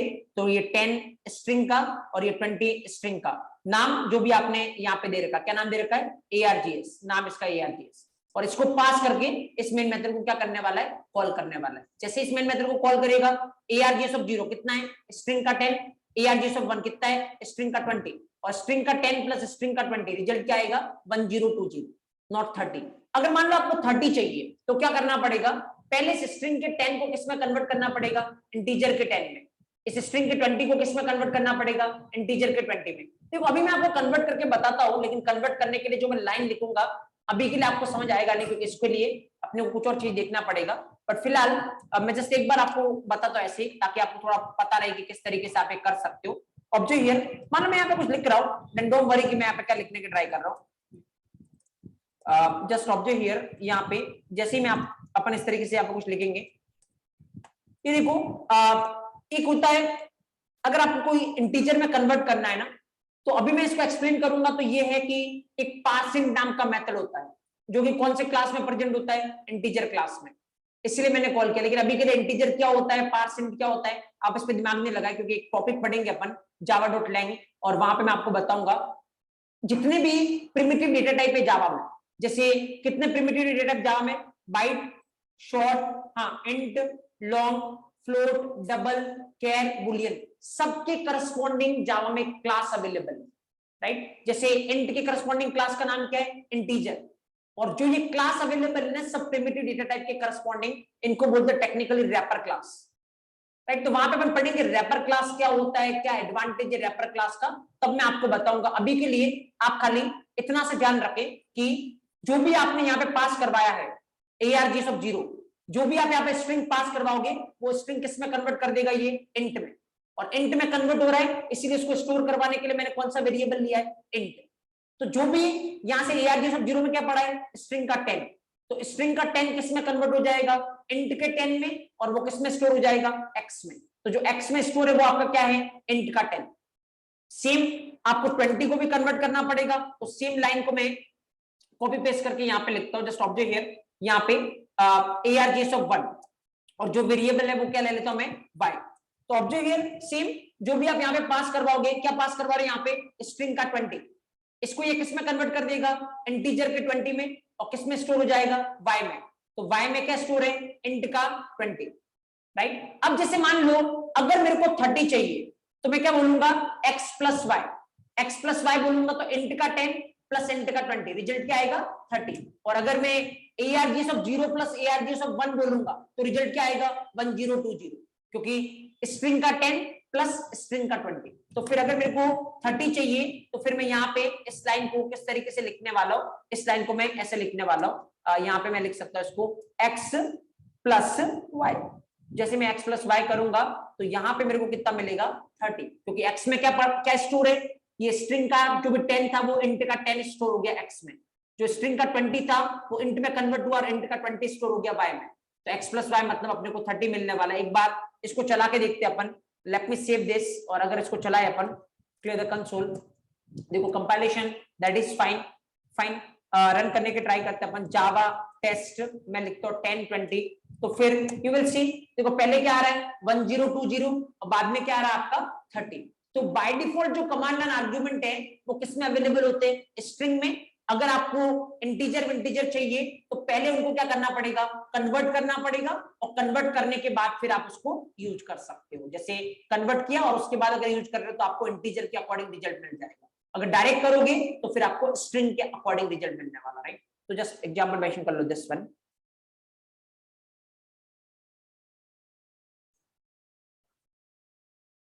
अभी ये लाइन नंबर 5 और लाइन नंबर 6 क्या कर रहा है, इंटीजर क्या है, पार्सेंट क्या है, इस पे आप अभी के लिए ज्यादा दिमाग लगाए नहीं इस पे।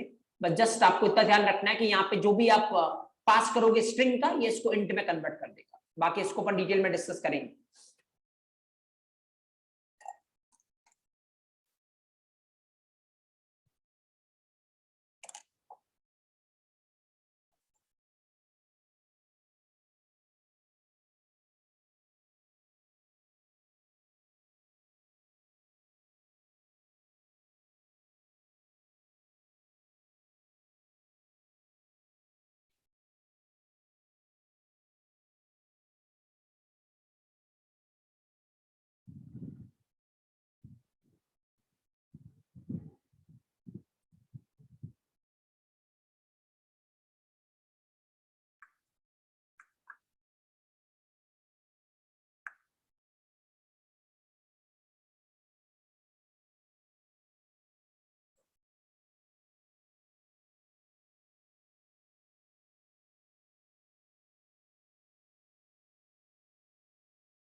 ओके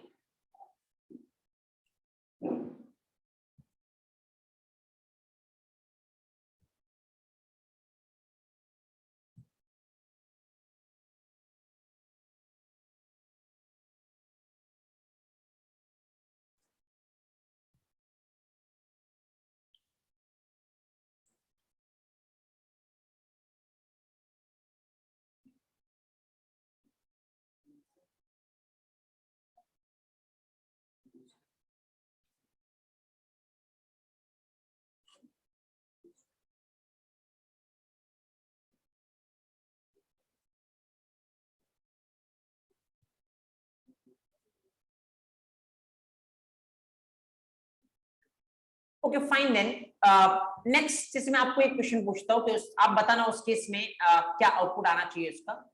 जैसे सपोज करो मान लो यहाँ पे मैं इसको इस तरीके से कॉल करवाऊंगा। पहले तो मैं यहाँ पे लिखता हूँ कुछ सपोज जैसे ARGS ऑफ 0 मैं प्रिंट करवाना चाह रहा हूँ और नेक्स्ट मैं प्रिंट करवाना चाह रहा हूँ यहाँ पे ARGS ऑफ 2 और नेक्स्ट में प्रिंट करवाना चाह रहा हूं ARGS ऑफ 1। और जैसे मैं इसको कॉल करूंगा ना मैं इसको ऐसे कॉल करूंगा जावा टेस्ट 1020 या ऐसा। ये कोई जरूरी नहीं कि हमेशा आपको इसी में पास करना इंट में, आप कुछ भी पास करवा दो let's say 10 and then CSD या CSD 10 कुछ भी करवाओ कोई फर्क नहीं पड़ता। कुल मिला के आपने कितने आर्ग्यूमेंट यहां से पास करवाए?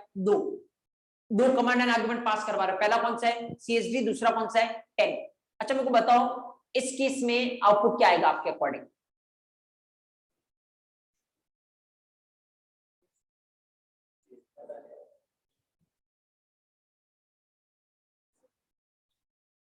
देखो यहां पे अगर आप देखोगे तो पहले ये कंपाइल तो हो जाएगा, कोई दिक्कत नहीं, कोई कंपाइल करने के बाद ही तो आप चलाओगे, क्योंकि कमांड एंड आर्गुमेंट तो कब पास करते हैं? जो प्रोग्राम चलता है। और प्रोग्राम चलता कब है? कंपाइल होने के बाद। तो पहले आप इसको कंपाइल करोगे तो कंपाइलेशन तो इसका क्या हो जाएगा? सक्सेसफुल। अब आप इसको करने की ट्राई करोगे रन, और जैसे आप रन करने की ट्राई करोगे तो फिर यहाँ पे क्या होगा देखते हैं। जेवीएम क्या करेगा, जितने भी कमांड एंड आर्गुमेंट आपने पास किए लेके क्या बनाएगा उससे स्ट्रिंग एरे। जैसे स्ट्रिंग एरे बनाएगा, पहला आर्गुमेंट क्या स्ट्रिंग एरे का? CSD, दूसरा आर्गुमेंट क्या स्ट्रिंग एरे का? 10, और नाम इसका क्या जो भी आपने यहां से पास करवाया दैट इज व्हाट ARGS। और आपको पता है एरे में इंडेक्स होती है, तो पहले वाले एलिमेंट की इंडेक्स कितनी? 0, दूसरे वाले एलिमेंट की इंडेक्स कितनी? 1। तो क्या अंदर आओ, जैसे जेवीएम इस लाइन को चलाएगा ARGS ऑफ 0 मतलब यूजर क्या मांग रहा है? इस एरे का 0 इंडेक्स वाला एलिमेंट, और इस एरे का 0 इंडेक्स वाला एलिमेंट कौन सा है? CSD। क्या प्रिंट हो जाएगा यहाँ पे? CSD। ठीक है, यहां तक तो कोई डाउट होगा नहीं किसी को। अगली लाइन ARGS ऑफ 2 मतलब यूजर क्या मांग रहा है? इस एरे का दूसरे इंडेक्स वाला एलिमेंट। अब सवाल ये है क्या इसके पास दूसरी इंडेक्स है?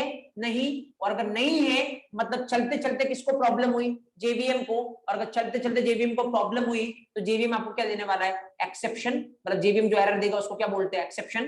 तो लाइन इस लाइन पे आपके लिए क्या आने वाला है? एक एक्सेप्शन, राइट। देखो क्या नाम से आएगा मैं आपको बता देता हूँ, array index out of bound exception, right. इस तरीके का एक्सेप्शन आएगा। पढ़ेंगे अपन इसको जब अपन चैप्टर पढ़ेंगे एक्सेप्शन हैंडलिंग, कि कैसे आप इसको टैकल करोगे, कैसे आप इसको आने से रोक सकते हो। अभी के लिए फिलहाल मैं बता रहा हूं कि जब भी जेवीएम को किसी लाइन पे प्रॉब्लम आती है, जेवीएम हमेशा आपको क्या देता है? एक्सेप्शन। और यहाँ पे प्रॉब्लम क्या आ रही है? यहाँ पे इस एरे के लिए बाउंड क्या था? 0 से लेके 1 तक यही इंडेक्स था, लेकिन आपने मांगा 2 जो कि इसकी बाउंड से बाहर है, इसीलिए क्या बोलेगा? Array index out of bounds exception. जो इंडेक्स आपने मांगी है वो उसकी बाउंड से बाहर है और इस वजह से मैंने एक्सेप्शन दिया है। और एक बात ध्यान रखना, चलते चलते अगर किसी लाइन पे एक्सेप्शन आ जाता है तो फिर उससे नीचे वाला प्रोग्राम नहीं चलता है, क्योंकि वहीं पे रुक जाएगा। तो इसका मतलब आउटपुट क्या आएगा? पहले प्रिंट होगा CSD और उसके बाद आपका एक्सेप्शन, प्रोग्राम वहीं पे हो जाएगा खत्म। ये नीचे वाली लाइन नहीं चलने वाली, क्योंकि बीच में क्या आ गई? एरर आ गई, बीच में एक्सेप्शन आ गया, प्रोग्राम वहीं पे रुक जाएगा। जस्ट ऑब्जर्व हियर, यहाँ पे एक बार चला के देखते हैं अपन इसको कि वेदर ये इसी तरीके का बिहेवियर शो करता है या नहीं। अगर मैं इसको चलाऊं, जस्ट ऑब्जर्व, देखो पहले तो अपन करते हैं इसको कंपाइल। जैसे आप कंपाइल करोगे कंपाइलेशन विल बी फाइन, कोई दिक्कत है नहीं। फिर अपन करने के ट्राई करते हैं रन। जैसे आप रन करोगे, पहला आर्गुमेंट पास करवाया CSD, दूसरा आर्गुमेंट पास कराया 10 एंड यू विल सी पहला प्रिंट हुआ CSD और उसके बाद आपको एक्सेप्शन दिख रहा होगा, एंड इवन एक्सेप्शन पढ़ोगे array index out of bounds exception, यहाँ पे आपको दिख रहा है क्योंकि आपने जो इंडेक्स मांगी थी वो कौन सी मांगी थी 2, और वो उसकी रेंज से बाहर है, इसके पास 2 करके इंडेक्स है ही नहीं, और जैसे एक्सेप्शन आया वहीं पे रुक गया, इससे नीचे वाली लाइन नहीं चली। तो जो आपने ARGS 0 की वजह से, जो ARGS 1 की वजह से प्रिंट क्या होना चाहिए था 10, वो नहीं होने वाला क्योंकि ये लाइन तो चलने वाली है ही नहीं, क्योंकि लाइन नंबर 6 पे क्या आ गया आपका एक्सेप्शन, राइट। तो दैट्स अ सीन। तो ध्यान रखना ये एरे की चीज है, वैसे कमांड एंड आर्गुमेंट की चीज है नहीं, क्योंकि ये एरे से रिलेटेड है, वैसे भी अपन ये एरे में डिस्कस करेंगे, प्लस ये सेम चीज अपन एक्सेप्शन हैंडलिंग में डिस्कस करेंगे, क्योंकि किससे रिलेटेड है, एक्सेप्शन से, फाइन। लेकिन यहाँ पे जस्ट किसी ने डाउट रेज किया था ऑनलाइन में, तो मैंने आपको बताया कि इस केस में क्या होने वाला है, ऐसा कुछ होने वाला, राइट। अगर आपको लिखना आप लिख सकते हो, यू कैन मेंशन दिस कि अगर ये एरे है तो इसका आउटपुट क्या आएगा CSD, और फिर यहाँ पे एक्सेप्शन आ जाएगा, तो नीचे वाली लाइन चलनी है। If you want to mention, you can mention this.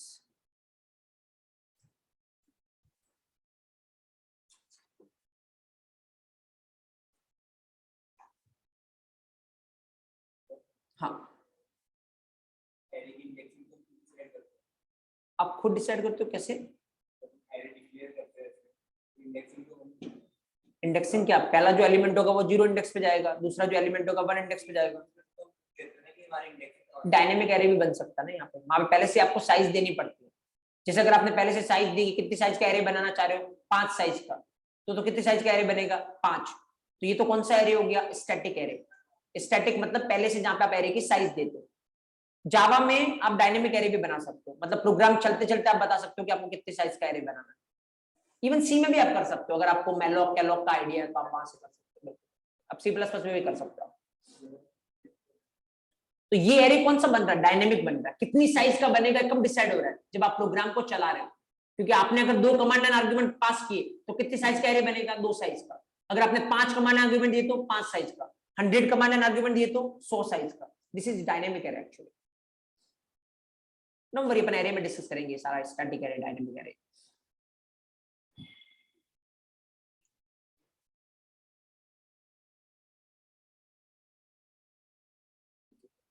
Okay, एक और क्वेश्चन मैं आपसे पूछता हूं, आप मेरे को बताना कि उस केस में क्या आउटपुट आएगा। चलो यहाँ पे तो पहले ARGS 0 की वजह से CSD आ रहा है, और जो लाइन नंबर 6 है उसकी वजह से एक्सेप्शन आएगा।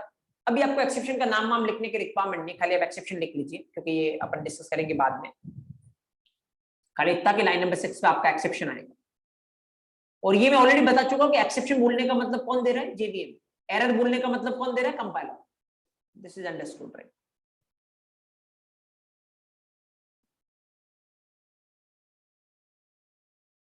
ओके फाइन, नाउ नेक्स्ट देखते हैं अपन। चलो क्वेश्चन मैं पूछता हूं आपसे, आप मेरे को बताना उसका आंसर क्या आएगा, ज्यादा टिपिकल नहीं, जस्ट ऐसा करते हैं अपन। ARGS ऑफ 0, और मैं यहां से मान लो सपोज करो इसको ऐसे पास कराऊंगा, जावा नोटबुक, क्या प्रिंट होगा इसमें, मतलब अपन 0 इंडेक्स वाला आर्ग्यूमेंट प्रिंट करवाने का बोल रहे हैं, तो क्या प्रिंट होना चाहिए यहाँ से, 0 इंडेक्स वाला आर्ग्यूमेंट की बात करें तो फिर क्या प्रिंट होगा यहाँ से।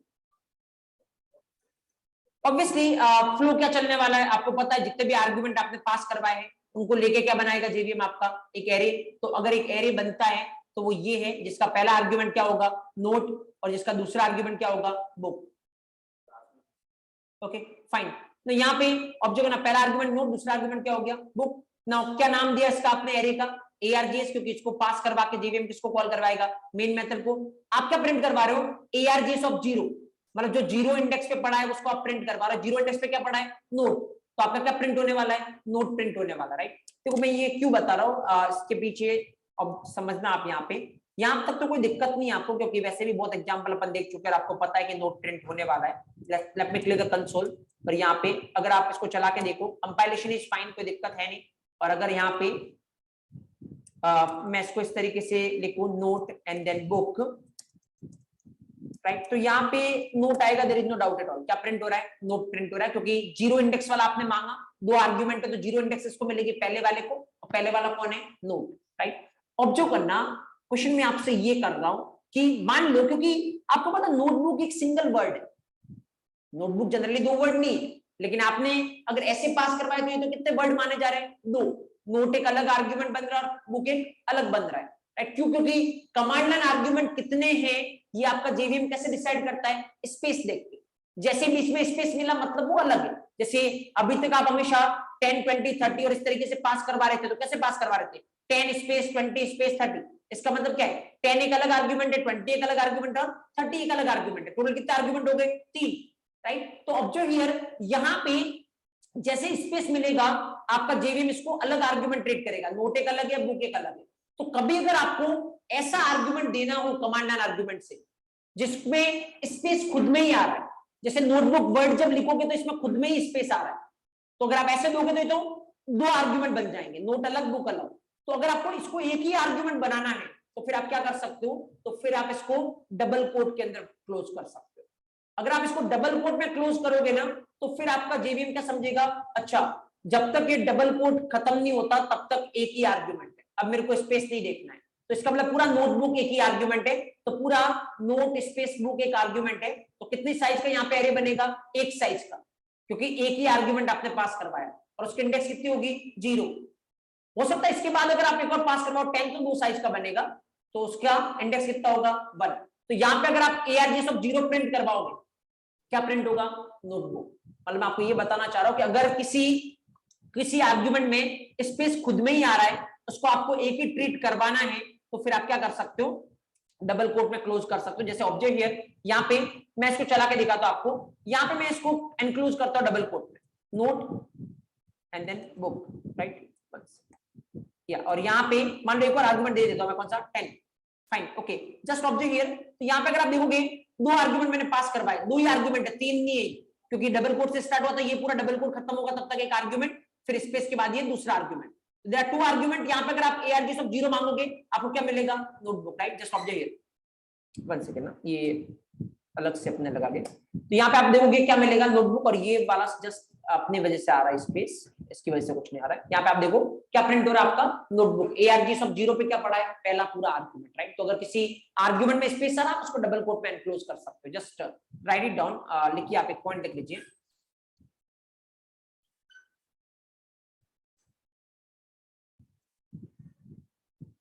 In command and argument, in command line argument, in command line argument by default, in command and argument by default JVM will consider, by default JVM will consider space as a separator, by default JVM will consider space as a separator, space as a separator, separator मतलब separate करने वाला, right? In command and argument by default JVM will consider space as a separator. So if there is space in our argument, if there is space in our argument, so if there is space in our argument, then, so if there is space in our argument, then we can enclose that argument, then we can enclose that argument in double quote, then we can enclose that argument in double quote. In command and argument by default JVM will consider space as a separator. So if there is a space in our argument, then we can enclose that argument in double quote. We can enclose that argument in double quote.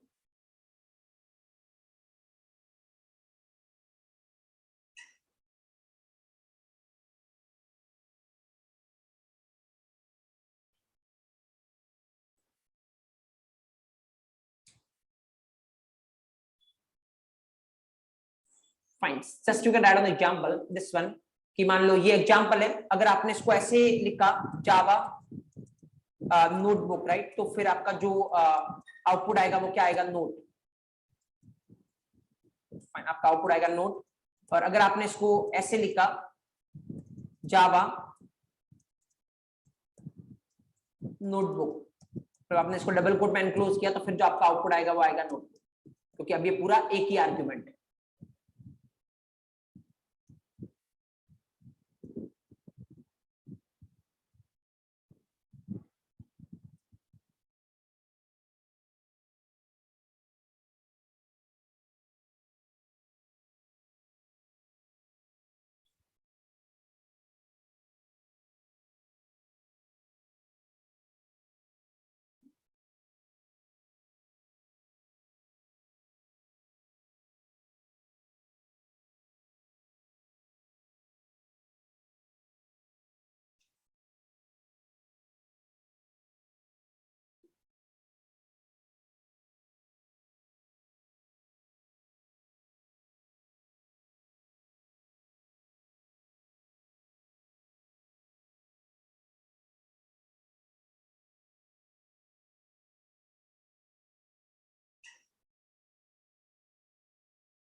Okay fine.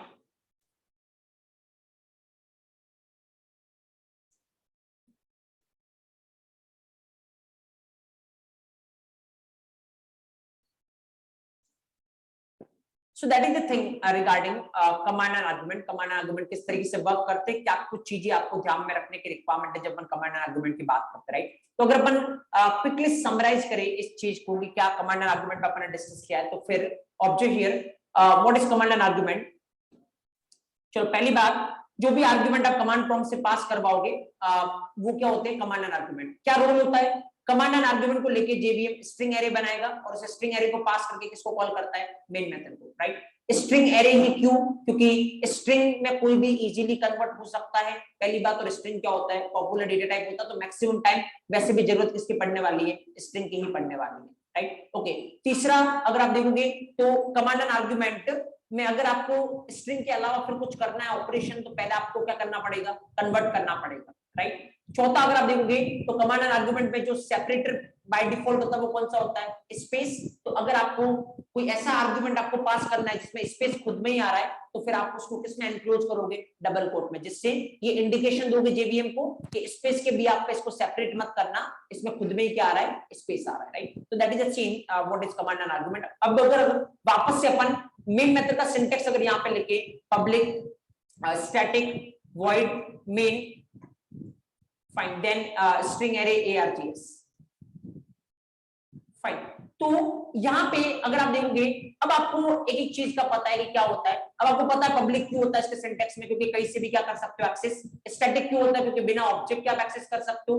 Void, क्योंकि अगर ये return करेगा तो किसको करेगा, JVM को, और JVM को रिटर्न करने का कोई सेंस है नहीं। मेन जस्ट एक नाम होता है जो जेवीएम के अंदर इंस्ट्रक्शन डाला गया है, आप इसको चेंज कर सकते हो, उसके लिए जेवीएम का कोड क्या करना पड़ेगा, customise. And what is this, command and argument, जो कि जो भी आर्गुमेंट आप कमांड प्रॉम्प्ट से पास करवाओगे, जेवीएम उसको स्ट्रिंग एरे बना के उसको पास करवा के किसको कॉल करेगा, मेन मेथड को, राइट। तो यू हैव कंप्लीट इंफॉर्मेशन के सिंटेक्स में हर एक का क्या रोल है और इस सिंटेक्स पे आप कितनी चीजों को क्या कर सकते हो, चेंज कर सकते हो, राइट। एक चीज अब मैं आपसे बोलता हूं, तो अगर आपसे पूछा जाए what is main method, fine, answer किस तरीके से करना है, क्योंकि ये कल और आज का पूरा सेशन अपन ने मेन मेथड पे डेडिकेट किया, तो फिर इस लेवल की चीजें ऑब्वियसली आपसे नहीं पूछी जाएगी फ्रेशर लेवल पे। तो अगर इसको यूटिलाइज करना है, अगर आपको वो इंडिकेशन देना है कि you are literally expert over this domain, तो कैसे स्टार्ट करोगे अपना आंसर। तो फिर आंसर स्टार्ट करने का तरीका ये होना चाहिए, आपको पूछा जाए what do you understand by main method या what is main method, and there is a lot of chance कि ये क्वेश्चन आपसे पूछा जा सकता है, क्योंकि आपको पता है कोई भी ऐसा प्रोग्राम आप लास्ट तक नहीं लिखोगे जिसमें आपने मेन मेथड नहीं लिखी। तो फिर इतना इंपॉर्टेंट है कि हर एक प्रोग्राम में आपको इसको क्या करना पड़ रहा है, लिखना पड़ रहा है। तो फिर इस पे क्वेश्चन बनना जेन्युइन है, और क्वेश्चन किस तरीके से आप आंसर करोगे, आंसर आपको करना है कि पहली बात ये नहीं बोलना कि मेन मेथड हमेशा चलेगा, मेन मेथड जेवीएम चलाएगा, नो, थोड़ा उसको फॉर्मेट करके बोलिए आप ताकि अच्छा इंडिकेशन जाए। तो आपको बोलना है एक्चुअली कि main method is a special method for JVM, right. It will be automatically executed by the JVM as a part of third step of static control flow, right. तो डेफिनेटली यहां से अगर आप छोड़ोगे इसको, तो आपने दो क्वेश्चन जनरेट किए। पहली बात तो ये कंपाइलर के लिए स्पेशल नहीं है, जेवीएम के लिए स्पेशल है, इसका क्या मतलब है।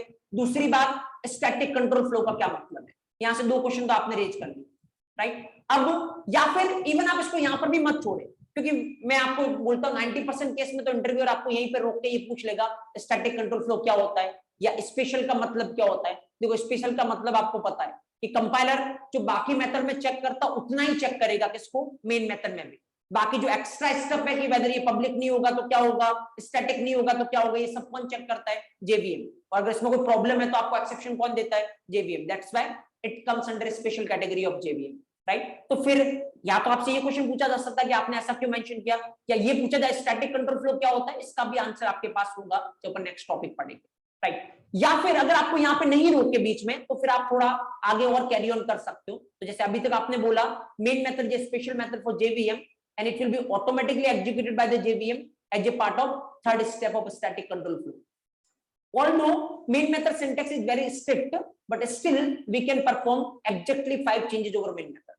तो अब यहाँ पे 100% रोक लेगा आपको कि वो कौन से 5 चेंजेस जो कर सकते हो। 5th के अलावा अगर 6 चेंज करने की ट्राई की तो क्या होगा, तो 5 चेंज आप मेंशन करने जाओगे तो आप मेंशन करोगे मॉडिफायर का ऑर्डर मैटर नहीं करता।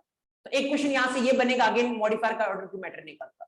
तो जब मॉडिफायर पढ़ेंगे तो आपको पता है, वैसे अभी भी पता है कि मॉडिफायर का रोल क्या होता है, इंडिकेशन, और इंडिकेशन पहले लिखो बाद में लिखो, सेम ही जाने वाला है, राइट। दूसरा जैसे आप चेंज बताओगे ऑब्वियसली कि वैराग लिख सकते हो, तो अगला क्वेश्चन यहाँ से ये भी बन सकता है कि वैराग क्या होता है। देयर आर मल्टीपल थिंग्स, मतलब अल्टीमेटली मैं आपको ये बोल रहा हूँ कि पूरा, अगर पहला क्वेश्चन उसने मेन मेथड पूछा तो मुझे नहीं लगता कोई मेन मेथड को छोड़ के कहीं जा सकता है। अगर वो जा रहा है तो इसका मतलब आपने थोड़ा आंसर प्रॉपर फॉर्मेट नहीं किया है, राइट। अदरवाइज अच्छे लेवल का इंटरव्यूअर या खास करके टियर 1 कंपनी के इंटरव्यूअर या खास करके एक्सपीरियंस लेवल पे आप दे रहे हो वहां के इंटरव्यूअर, कोई चांस नहीं कि इसको छोड़ के जाए अगर आप अपना आंसर फॉर्मेट करते हो। तो जब भी जो भी क्वेश्चन पूछा जाए, लाइक लेट्स से वेरार पूछा, तो वेरार को खत्म करने के टाइम पे भी फिर आप ऐसा छोड़ोगे, लास्ट में जाके आप ये मेंशन कर दो कि हम नॉर्मल और वेरार आर्गुमेंट को क्या कर सकते हैं, मिक्स कर सकते हैं, लेकिन वेरार आर्गुमेंट का आपको होना चाहिए लास्ट में। तो अगला क्वेश्चन अगेन ये पूछा जाएगा कि वेराग आर्गुमेंट लास्ट में होने का रीजन क्या है, तो आप बोलोगे कि नॉर्मल आर्गुमेंट को कंपलसरी क्या चाहिए, कुछ ना कुछ वैल्यू चाहिए, राइट। और नॉर्मल आर्गुमेंट को कुछ ना कुछ वैल्यू आपको देनी पड़ेगी, नहीं दोगे तो वो क्या देगा, एरर देगा। इसीलिए मेन मेथड जो आर्गुमेंट लेता है वो जेवीएम कहां से लाता है, कमांड एंड आर्गुमेंट के थ्रू लाता है। तो अब अगला क्वेश्चन कमांड एंड आर्गुमेंट क्या होता है, फाइन। तो पूरा साइकिल बनाना आपके हाथ में कि किस तरीके से आपको रिप्रेजेंट करना है। अल्टीमेटली इस साइकिल में एडवांटेज ही एडवांटेज आपका, जस्ट खाली अगर आपके पास नॉलेज है, क्योंकि जिस तरीके से इंटरव्यू चलेगा बिल्कुल डेफिनेशन चेंज हो जाएगी। अदरवाइज अगर आप इंटरव्यू को ये करने दोगे कि उसके बाद जो 10 क्वेश्चन है वो पूछने दोगे, तो पहली बात तो वैसे भी कोई चांस नहीं कि अच्छे लेवल के इंटरव्यू में अगर उसने कोई क्वेश्चन प्रिपेयर किए और वही आपसे पूछे और आपका वहां पे सिलेक्शन हो जाए, कोई चांस नहीं, क्योंकि अगेन सामने वाला को ये पता चलेगा कि आपने खुद का इंटरव्यू खुद की तरीके से चलाया नहीं। इसका मतलब definitely there is a lack of knowledge, right. तो फिर आपको 100% इंडिकेशन देने की रिक्वायरमेंट है कि पूरा इंटरव्यू आपके अकॉर्डिंग चल रहा है कि आप किस तरीके से रिप्रेजेंट कर रहे हो। तो अभी तक जितने टॉपिक हुए, हर एक टॉपिक में आपको आंसर फॉर्मेट होना चाहिए कि किस तरीके से आपको आंसर करना है। देखो एक काम मैं आपको देता हूं, जैसे ही वो टॉपिक खत्म होगा, जैसे अभी अपन आज लैंग्वेज फंडामेंटल को क्लोज कर रहे हैं, जहां पे अपन ने बहुत सारी चीजें इसके अंदर डिस्कस की। पहला क्या डिस्कस किया था आपने, आइडेंटिफायर क्या होता है, राइट। दूसरा क्या डिस्कस किया था अपन ने इसके अंदर, अपन ने थोड़ी बात की थी किसके रिगार्डिंग, क्लास, ऑब्जेक्ट और रेफरेंस वेरिएबल के रिगार्डिंग। क्लास क्या होता है, ऑब्जेक्ट क्या होता है, रेफरेंस वेरिएबल क्या होता है। उसके बाद अपन ने इस टॉपिक में बात की किसके रिगार्डिंग, वेरिएबल के रिगार्डिंग, राइट, कि वेरिएबल क्या होता है। और सबसे इंपॉर्टेंट क्वेश्चन जो यहाँ पे अपन ने देखा था, इंस्टेंस और स्टैटिक वेरिएबल में क्या डिफरेंस होता है, फाइन। उसके बाद अपन ने बात की यहाँ पे मेथड क्या होता है, कितने एडवांटेज होते हैं मेथड फॉर्म में, काम क्या करना चाहिए और क्यों करना चाहिए एक्चुअली। नेक्स्ट फिर अपन ने यहाँ पे ये देखा कि जब ऑलरेडी नॉर्मल मेथड थी तो वेरार्ग मेथड की रिक्वायरमेंट क्या थी और क्या हेल्प करेगी आपकी वेरार्ग मेथड, तो कौन से वर्जन में आई थी, 1.5 वर्जन। तो इसका मतलब ऑब्वियसली पहले से थी नहीं, बीच में डाली गई है, इसका मतलब कुछ ना कुछ तो प्रॉब्लम थी नॉर्मल मेथड। तो वो प्रॉब्लम क्या थी और ये इसको कैसे सॉल्व करेगा, ये अपन ने डिस्कस किया था। वेरार्ग मेथड के बाद जो अपन हमेशा ही डिस्कस कर रहे हैं, मतलब हमेशा ही अपने को लिखने की रिक्वायरमेंट पड़ रही है, कौन सा, मेन। और नेक्स्ट मेन के बाद जो अपने को करने की रिक्वायरमेंट है क्या, कमांड एंड आर्गुमेंट, जो मेन में काम आ रहा है। तो ये सारी चीजें अपन ने chapter number first, that is what, language fundamental की फॉर्म में अपन ने कवर की, और ये एक तरीके से पूरा बेस है आपका। अब आपको पता है जावा किस तरीके से चलता है, वेरिएबल क्या होते हैं, मेथड कॉलिंग किस तरीके से होती है, कंपाइलर का क्या रोल होता है, जेवीएम का क्या रोल होता है, ये थोड़ा बहुत आपको आइडिया लगा होगा। तो अब फिर आपको ट्रैक करने में इजीनेस होगी।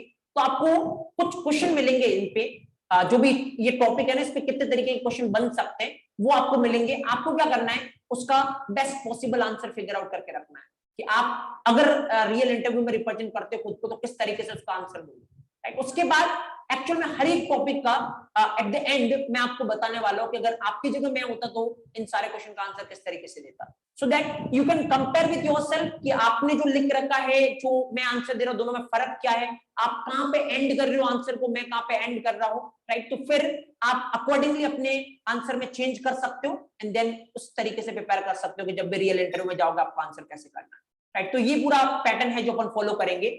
फिलहाल जस्ट मैं आपको एक चीज, एक इंस्ट्रक्शन दे देता हूं, दैट इज क्या, एक किसने क्वेश्चन पूछा है, देखो कोई बोल रहा है कि वेरार्ग मेथड क्या हमेशा बेटर है क्या नॉर्मल मेथड से। चलो मैं सबसे पूछता हूं, एक आपके पास वेरार्ग मेथड है, एक आपके पास नॉर्मल मेथड है, वेरार्ग मेथड हमेशा बेटर है क्या नॉर्मल मेथड से, क्वेश्चन बहुत सिंपल है। पर मान लो एक तो मैं सब कुछ ऐसा लिख रहा हूं, m1 int dot dot of x, and दूसरा मान लो मैं ऐसा लिख रहा हूं m1 int x, ये सब कुछ जैसे m1 int x int y मैंने लिखा। एक तो मैं ऐसे बना रहा हूं, ये कैसी मेथड है, नॉर्मल, राइट, और ये कैसी मेथड है, वेरार्ग। चलो सोच के बताओ आप मेरे को, क्या वैराग हमेशा बेस्ट है या फिर डिपेंड करेगा कि किस सिचुएशन में दूसरे वाली बेस्ट हो सकती है? देखो सोचने, देखो मैं यही बोल रहा हूं आपको, याद मत करो चीजों को। हो सकता है ये पॉइंट मैंने डायरेक्ट डिस्कस नहीं किया हो कि वैराग बेटर है या नॉर्मल बेटर है, बट आप सोच सकते हो इसको, क्योंकि आपको पता है चीजों को लॉजिकली कैसे सोचना। तो इसी तरीके से थोड़ा रिलेट करिए चीजों को। एक्चुअली आप हर चीज को याद नहीं कर सकते, तो चलो बताओ मेरे को कौन सा बेटर है दोनों में से, क्या सोचोगे? देखो ऑब्जर्व करो, ऐसा नहीं है कि हमेशा वैराग बेटर है। द रीजन इज, क्योंकि मान लो फिक्स है कि मेरे को तो 2 नंबर का सम करना है, तो कौन सा बेटर है? नीचे वाला। क्योंकि ऊपर वाले में दिक्कत यह है कि आपको 2 नंबर का सम करना है मान लो, और अगर आपने ऊपर वाला लिखा, पहली बात तो ऊपर वाले में से एक एक करके नंबर बाहर निकालने के लिए आपको क्या लगाना पड़ेगा? लूप। लूप लगाने में क्या लगेगा? टाइम लगेगा। यहां पे सीधा ही आप क्या कर सकते हो? x + y सपोज, तो कोई लूप वूप लगाने की रिक्वायरमेंट नहीं। दूसरी बात, सपोज ये फिक्स है कि भाई आपको 2 नंबर का ही सम करना है, तो फिर ये लिखोगे तो सही है। ये लिखने में दिक्कत ये है कि कोई कितने भी पास करवा सकता है। किसी ने 3 पास करवाया तो कितने का सम हो जाएगा? 3 का, जबकि आपकी रिक्वायरमेंट ओनली क्या थी? 2 का ही सम करना है। तो ये किसी तरीके का रिस्ट्रिक्शन नहीं डालेगा, ये रिस्ट्रिक्शन डालेगा कि भाई 2 के अलावा तीसरा पास करवाते क्या आने वाली है? एरर। तो कोई भी इसको यूज करके 2 से ज्यादा क्या नहीं करवा सकता? सम नहीं करवा सकता, इतना बड़ा सम नहीं करवा सकता, या व्हाटएवर कोई भी रिस्ट्रिक्शन डालना है, राइट? देन डिपेंड्स, आपकी सिचुएशन पे डिपेंड करेगा। ऐसा नहीं कि हमेशा वैराग बेटर है या हमेशा नॉर्मल बेटर है। अगर सिचुएशन ये है कि आप श्योर नहीं हो कि कितने आर्ग्यूमेंट आ सकते हैं, और जितने भी आ रहे हैं आपको सबको टैकल करना है, कि 100 आर्ग्यूमेंट है तब भी आपको टैकल करना है, 50 आर्ग्यूमेंट है तब भी आपको टैकल करना है, तो फिर कौन सा बेटर है? वैराग। बट अगर आप पहले से श्योर हो कि 4 ही आर्ग्यूमेंट आने वाले और 4 ही आने चाहिए, तो फिर वैराग बेस्ट नहीं है। क्योंकि वैराग तो फिर 4 आर्ग्यूमेंट की जगह किसी ने कुछ भी पास नहीं किया तो भी चल जाएगा, 2 पास किया तब भी चल जाएगा, 4 की जगह 40 पास किया तब भी चल जाएगा। तो फिक्स अगर पहले से आपको ये करना है कि 4 ही पास कर सकते हो, तो फिर ऑब्वियसली कौन सा आर्ग्यूमेंट होगा, कौन सा मेथड आपको देने की रिक्वायरमेंट होगी? Normal method. तो दैट डिपेंड्स कि आपको आर्ग्यूमेंट की रिक्वायरमेंट किस तरीके से। इसीलिए आपको पता है, एक पॉइंट मैंने आपको और बताया था कि अगर कभी वैराग मेथड और नॉर्मल मेथड के बीच में क्लैश हुआ, प्रायोरिटी किसको मिलेगी? नॉर्मल को, क्योंकि नॉर्मल एक्चुअली पहले काम करता है। अगर आपका कोई काम नॉर्मल से नहीं हो सकता ना, तो आपको जाने की रिक्वायरमेंट है किसके पास? वैराग के पास। क्योंकि अगर ये रिस्ट्रिक्शन लगा रखे ना कि 2 चाहिए तो 2 ही पास करने, तो ऐसा नहीं कि इसका लॉस है, रिस्ट्रिक्शन के फायदे हैं, क्योंकि इससे कोई इसके अलावा कुछ नहीं कर सकता, जो कॉम्प्लिकेशन क्रिएट नहीं होगा, क्योंकि अदरवाइज ट्रैक करना मुश्किल हो जाएगा। यहाँ पे ट्रैक करना बहुत ईजी है, 2 के अलावा कोई तीसरा पास नहीं कर सकता, राइट? तो देयर आर सर्टेन थिंग्स। जैसे मान लो, सपोज करो आपको मान लो एक कोई इस तरीके की मेथड बनानी, जो कि क्या करे ना, आपके पास मान लो 2 पीडीएफ फाइल, राइट? इसको आपको तीसरी पीडीएफ फाइल में क्या करवानी? मर्ज करवानी। तो दोनों को मर्ज करके आपको कितनी, कौन सी पीडीएफ फाइल बनानी है? 3rd PDF file. अच्छा, आपको कितने आर्ग्यूमेंट देने पड़ेंगे? 3। पहला आर्ग्यूमेंट पहली पीडीएफ फाइल का नाम, दूसरा आर्ग्यूमेंट दूसरी पीडीएफ फाइल का नाम, और तीसरा जिसमें आप मर्ज करवाना चाहते हो उसका नाम। तो अब क्या किसी ने एक आर्ग्यूमेंट दिया मान लो, क्या उसका काम हो सकता है? नहीं, क्योंकि मर्ज करने के लिए कितनी चीजों की रिक्वायरमेंट है? 2 जिनको मर्ज करना है, तीसरी जिसमें मर्ज करना है। तो कंपलसरी किसकी रिक्वायरमेंट है? 3 की। किसी ने कुछ भी पास नहीं करवाया, क्या इसका पीडीएफ मर्ज हो सकता है? तो कोई अगर कुछ भी पास नहीं करवा रहा, क्या उसको कॉल करने देने का कोई सेंस है? नहीं है। तो अगर इसको मान लो वैराग बना दिया मैंने मान लो, तो कितने भी आर्ग्यूमेंट होगा तो चल जाएगा, बट कोई सेंस है कितने भी आर्ग्यूमेंट पे चलाने का? नहीं, कोई सेंस नहीं है। मान लो किसी ने 3 की जगह 4 आर्ग्यूमेंट पास कर दिए वैराग में, मुझे क्या पता चलेगा कि 4 में से कौन से 3 उसको चाहिए? मान लो 4 फाइल के नाम दीजिए उसने, abc.pdf, pqr.pdf, xyz.pdf, lmn.pdf। अब मुझे क्या पता इनमें से कौन सी 2 फाइल को तीसरे में मर्ज करना? देयर विल बी कंफ्यूजन, क्योंकि यूजर ने कितने आर्ग्यूमेंट दिए? 4। कम देगा, 1 देगा, 0 देगा तो मैं कर नहीं सकता, ज्यादा देगा तो कंफ्यूजन है कौन सी वाली को करना है। कंफ्यूजन कब नहीं होगा? जब वो एग्जैक्टली कितना आर्ग्यूमेंट देगा? 3। तो मेरे को पता है पहली 2 फाइल को उठा के किसमें मर्ज करना है? तीसरी में। तो देखो यहाँ पे फिक्स है कि आपको कितने आर्ग्यूमेंट लेने हैं? 3 आर्ग्यूमेंट चाहिए। तो आप किससे काम नहीं कर सकते? वैराग से नहीं कर सकते। आप किससे करोगे तो ज्यादा बेटर है? नॉर्मल से करोगे तो ज्यादा बेटर है, क्योंकि उसमें क्या है, किसी ने 3 की जगह 4 करवाया तो एरर, किसी ने 3 की जगह 2 करवाया तो एरर। कंपलसरी किसी को अगर पीडीएफ मर्ज करवाने, कितने आर्ग्यूमेंट पास करवाने पड़ेंगे? 3। तो रिस्ट्रिक्शन हमेशा गलत चीज नहीं होती, रिस्ट्रिक्शन के फायदे भी होते हैं। जैसे इस एग्जांपल में देखो, अगर आपने ये रिस्ट्रिक्शन लगा रखा कि मेरे को तो 3 आर्ग्यूमेंट चाहिए, तो इसके फायदे एक्चुअली यहाँ पे, नुकसान हमेशा नहीं है। लेकिन नुकसान वहां पे है कि मान लो आपको ये देखना है कि 4 आर्ग्यूमेंट हो तो चारों का सम कर दो, 10 आए तो 10 का सम कर दो, तो यहाँ पे नुकसान है। अब नॉर्मल से करोगे तो 4 बोला तो 4 का ही करेगा, 10 का नहीं करेगा। तो यहाँ पे अगर आपको नुकसान लग रहा है तो आप इसको यूज कर लो वेर आर को, अगर नुकसान नहीं लग रहा तो आप इसको यूज करो नॉर्मल को, that depends on the situation, कोई बेटर नहीं किसी से। I think you got the answer. Okay, so now what's the scene? Actually, next अपन जो टॉपिक स्टार्ट करेंगे ना, पूरी जावा का सबसे important topic that is object oriented programming, क्योंकि आपको पता जावा किस कैटेगरी की लैंग्वेज है, ऑब्जेक्ट ओरिएंटेड प्रोग्रामिंग। तो फिर पूरा ज्यादातर चांसेस इंटरव्यू उस पे चलने के होते हैं, ऑब्जेक्ट ओरिएंटेड प्रोग्रामिंग में बहुत सारे प्रिंसिपल है जो अपने को देखने के रिक्वायरमेंट ऑब्जेक्ट ओरिएंटेड में, एक एक अपन डीप डाइव करेंगे, जिसके बाद आप ये कमिट कर सकते हो कि आप किसी लेवल के इंटरव्यू में एक भी क्वेश्चन ऐसा बचेगा नहीं जिसका आंसर आपके पास नहीं हो, राइट। इवन आप हाईएस्ट लेवल ओरेकल सर्टिफिकेशन की बात करें। फाइन, चलो फिलहाल मैं आपको एक चीज बताता हूँ कि अभी ये आई थिंक ओपन सेशन का लास्ट सेशन है आज। Monday onwards the session will be closed, मतलब ओनली आपके एनरोलमेंट के बाद ही आप पार्टिसिपेट कर पाओगे। Offline session as it is चलेगा, ऑनलाइन सेशन में मंडे ऑनवर्ड्स जो है वो जूम पे सेशन नहीं होगा, वो अपने पर्सनल पोर्टल पे होगा कोड प्लैनेट के, राइट। तो वहां पे आपको कनेक्टिविटी का इतना इशू नहीं होगा जैसे जितना जूम पे फेस करना पड़ रहा है। तो फिर सारा कुछ मंडे से पर्सनल पोर्टल पे होगा और क्लोज एक्सेस आपके लिए होगी, मतलब एनरोलमेंट के बाद ही आप अपने मोबाइल नंबर से जो भी ओटीपी के थ्रू लॉगिन कर पाओगे, आप सेशन ले पाओगे।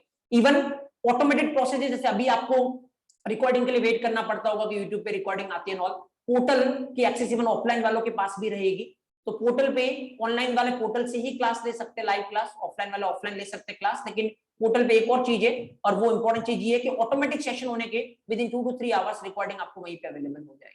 This is the automatic process, तो कोई किसी के इंटरफेरेंस की रिक्वायरमेंट नहीं होगी। ऑटोमेटिक 2-3 घंटे हो सेशन के बाद वो प्रोसेस होके वहीं पे आपको दिखने लग जाएगी रिकॉर्डिंग, तो आप वहीं से रिकॉर्डिंग को एक्सेस कर सकते हो। प्लस जितने आपको असाइनमेंट और ये मिलेंगे, जैसे मैंने अभी बोला आपको कि पहले वाले टॉपिक के कितने क्वेश्चन बन सकते हैं, वो सारे फ्रेम होकर आपको मिलेंगे, तो वो सब कुछ पोर्टल के थ्रू ही आपको एक्सेस मिलने वाला है, क्योंकि सारा कुछ वहीं पे एक्सेस रहेगा। तो मंडे ऑनवर्ड्स क्लोज सेशन है, आप एनरोलमेंट के रिगार्डिंग सोच सकते हो if you want to proceed further, right. मुझे लगता है ग्रुप में मैसेज आ जाएगा how to proceed with the enrolment, otherwise आप हेल्पलाइन नंबर पे मैसेज कर सकते हो और कल इवनिंग से पहले अपना एनरोलमेंट प्रोसेस को क्लोज कर सकते हो, so that from day after tomorrow, कल संडे तो कल सेशन होगा नहीं, मंडे से आप क्लोज सेशन में पार्टिसिपेट कर पाओगे, राइट। तो this is the number, helpline number, अगर आपके पास नहीं है तो आप इस पे कम्युनिकेट कर लेना regarding further process. Okay fine, मिलते हैं अपन नेक्स्ट सेशन में, that is on Monday with object oriented programming. Okay guys, thank you so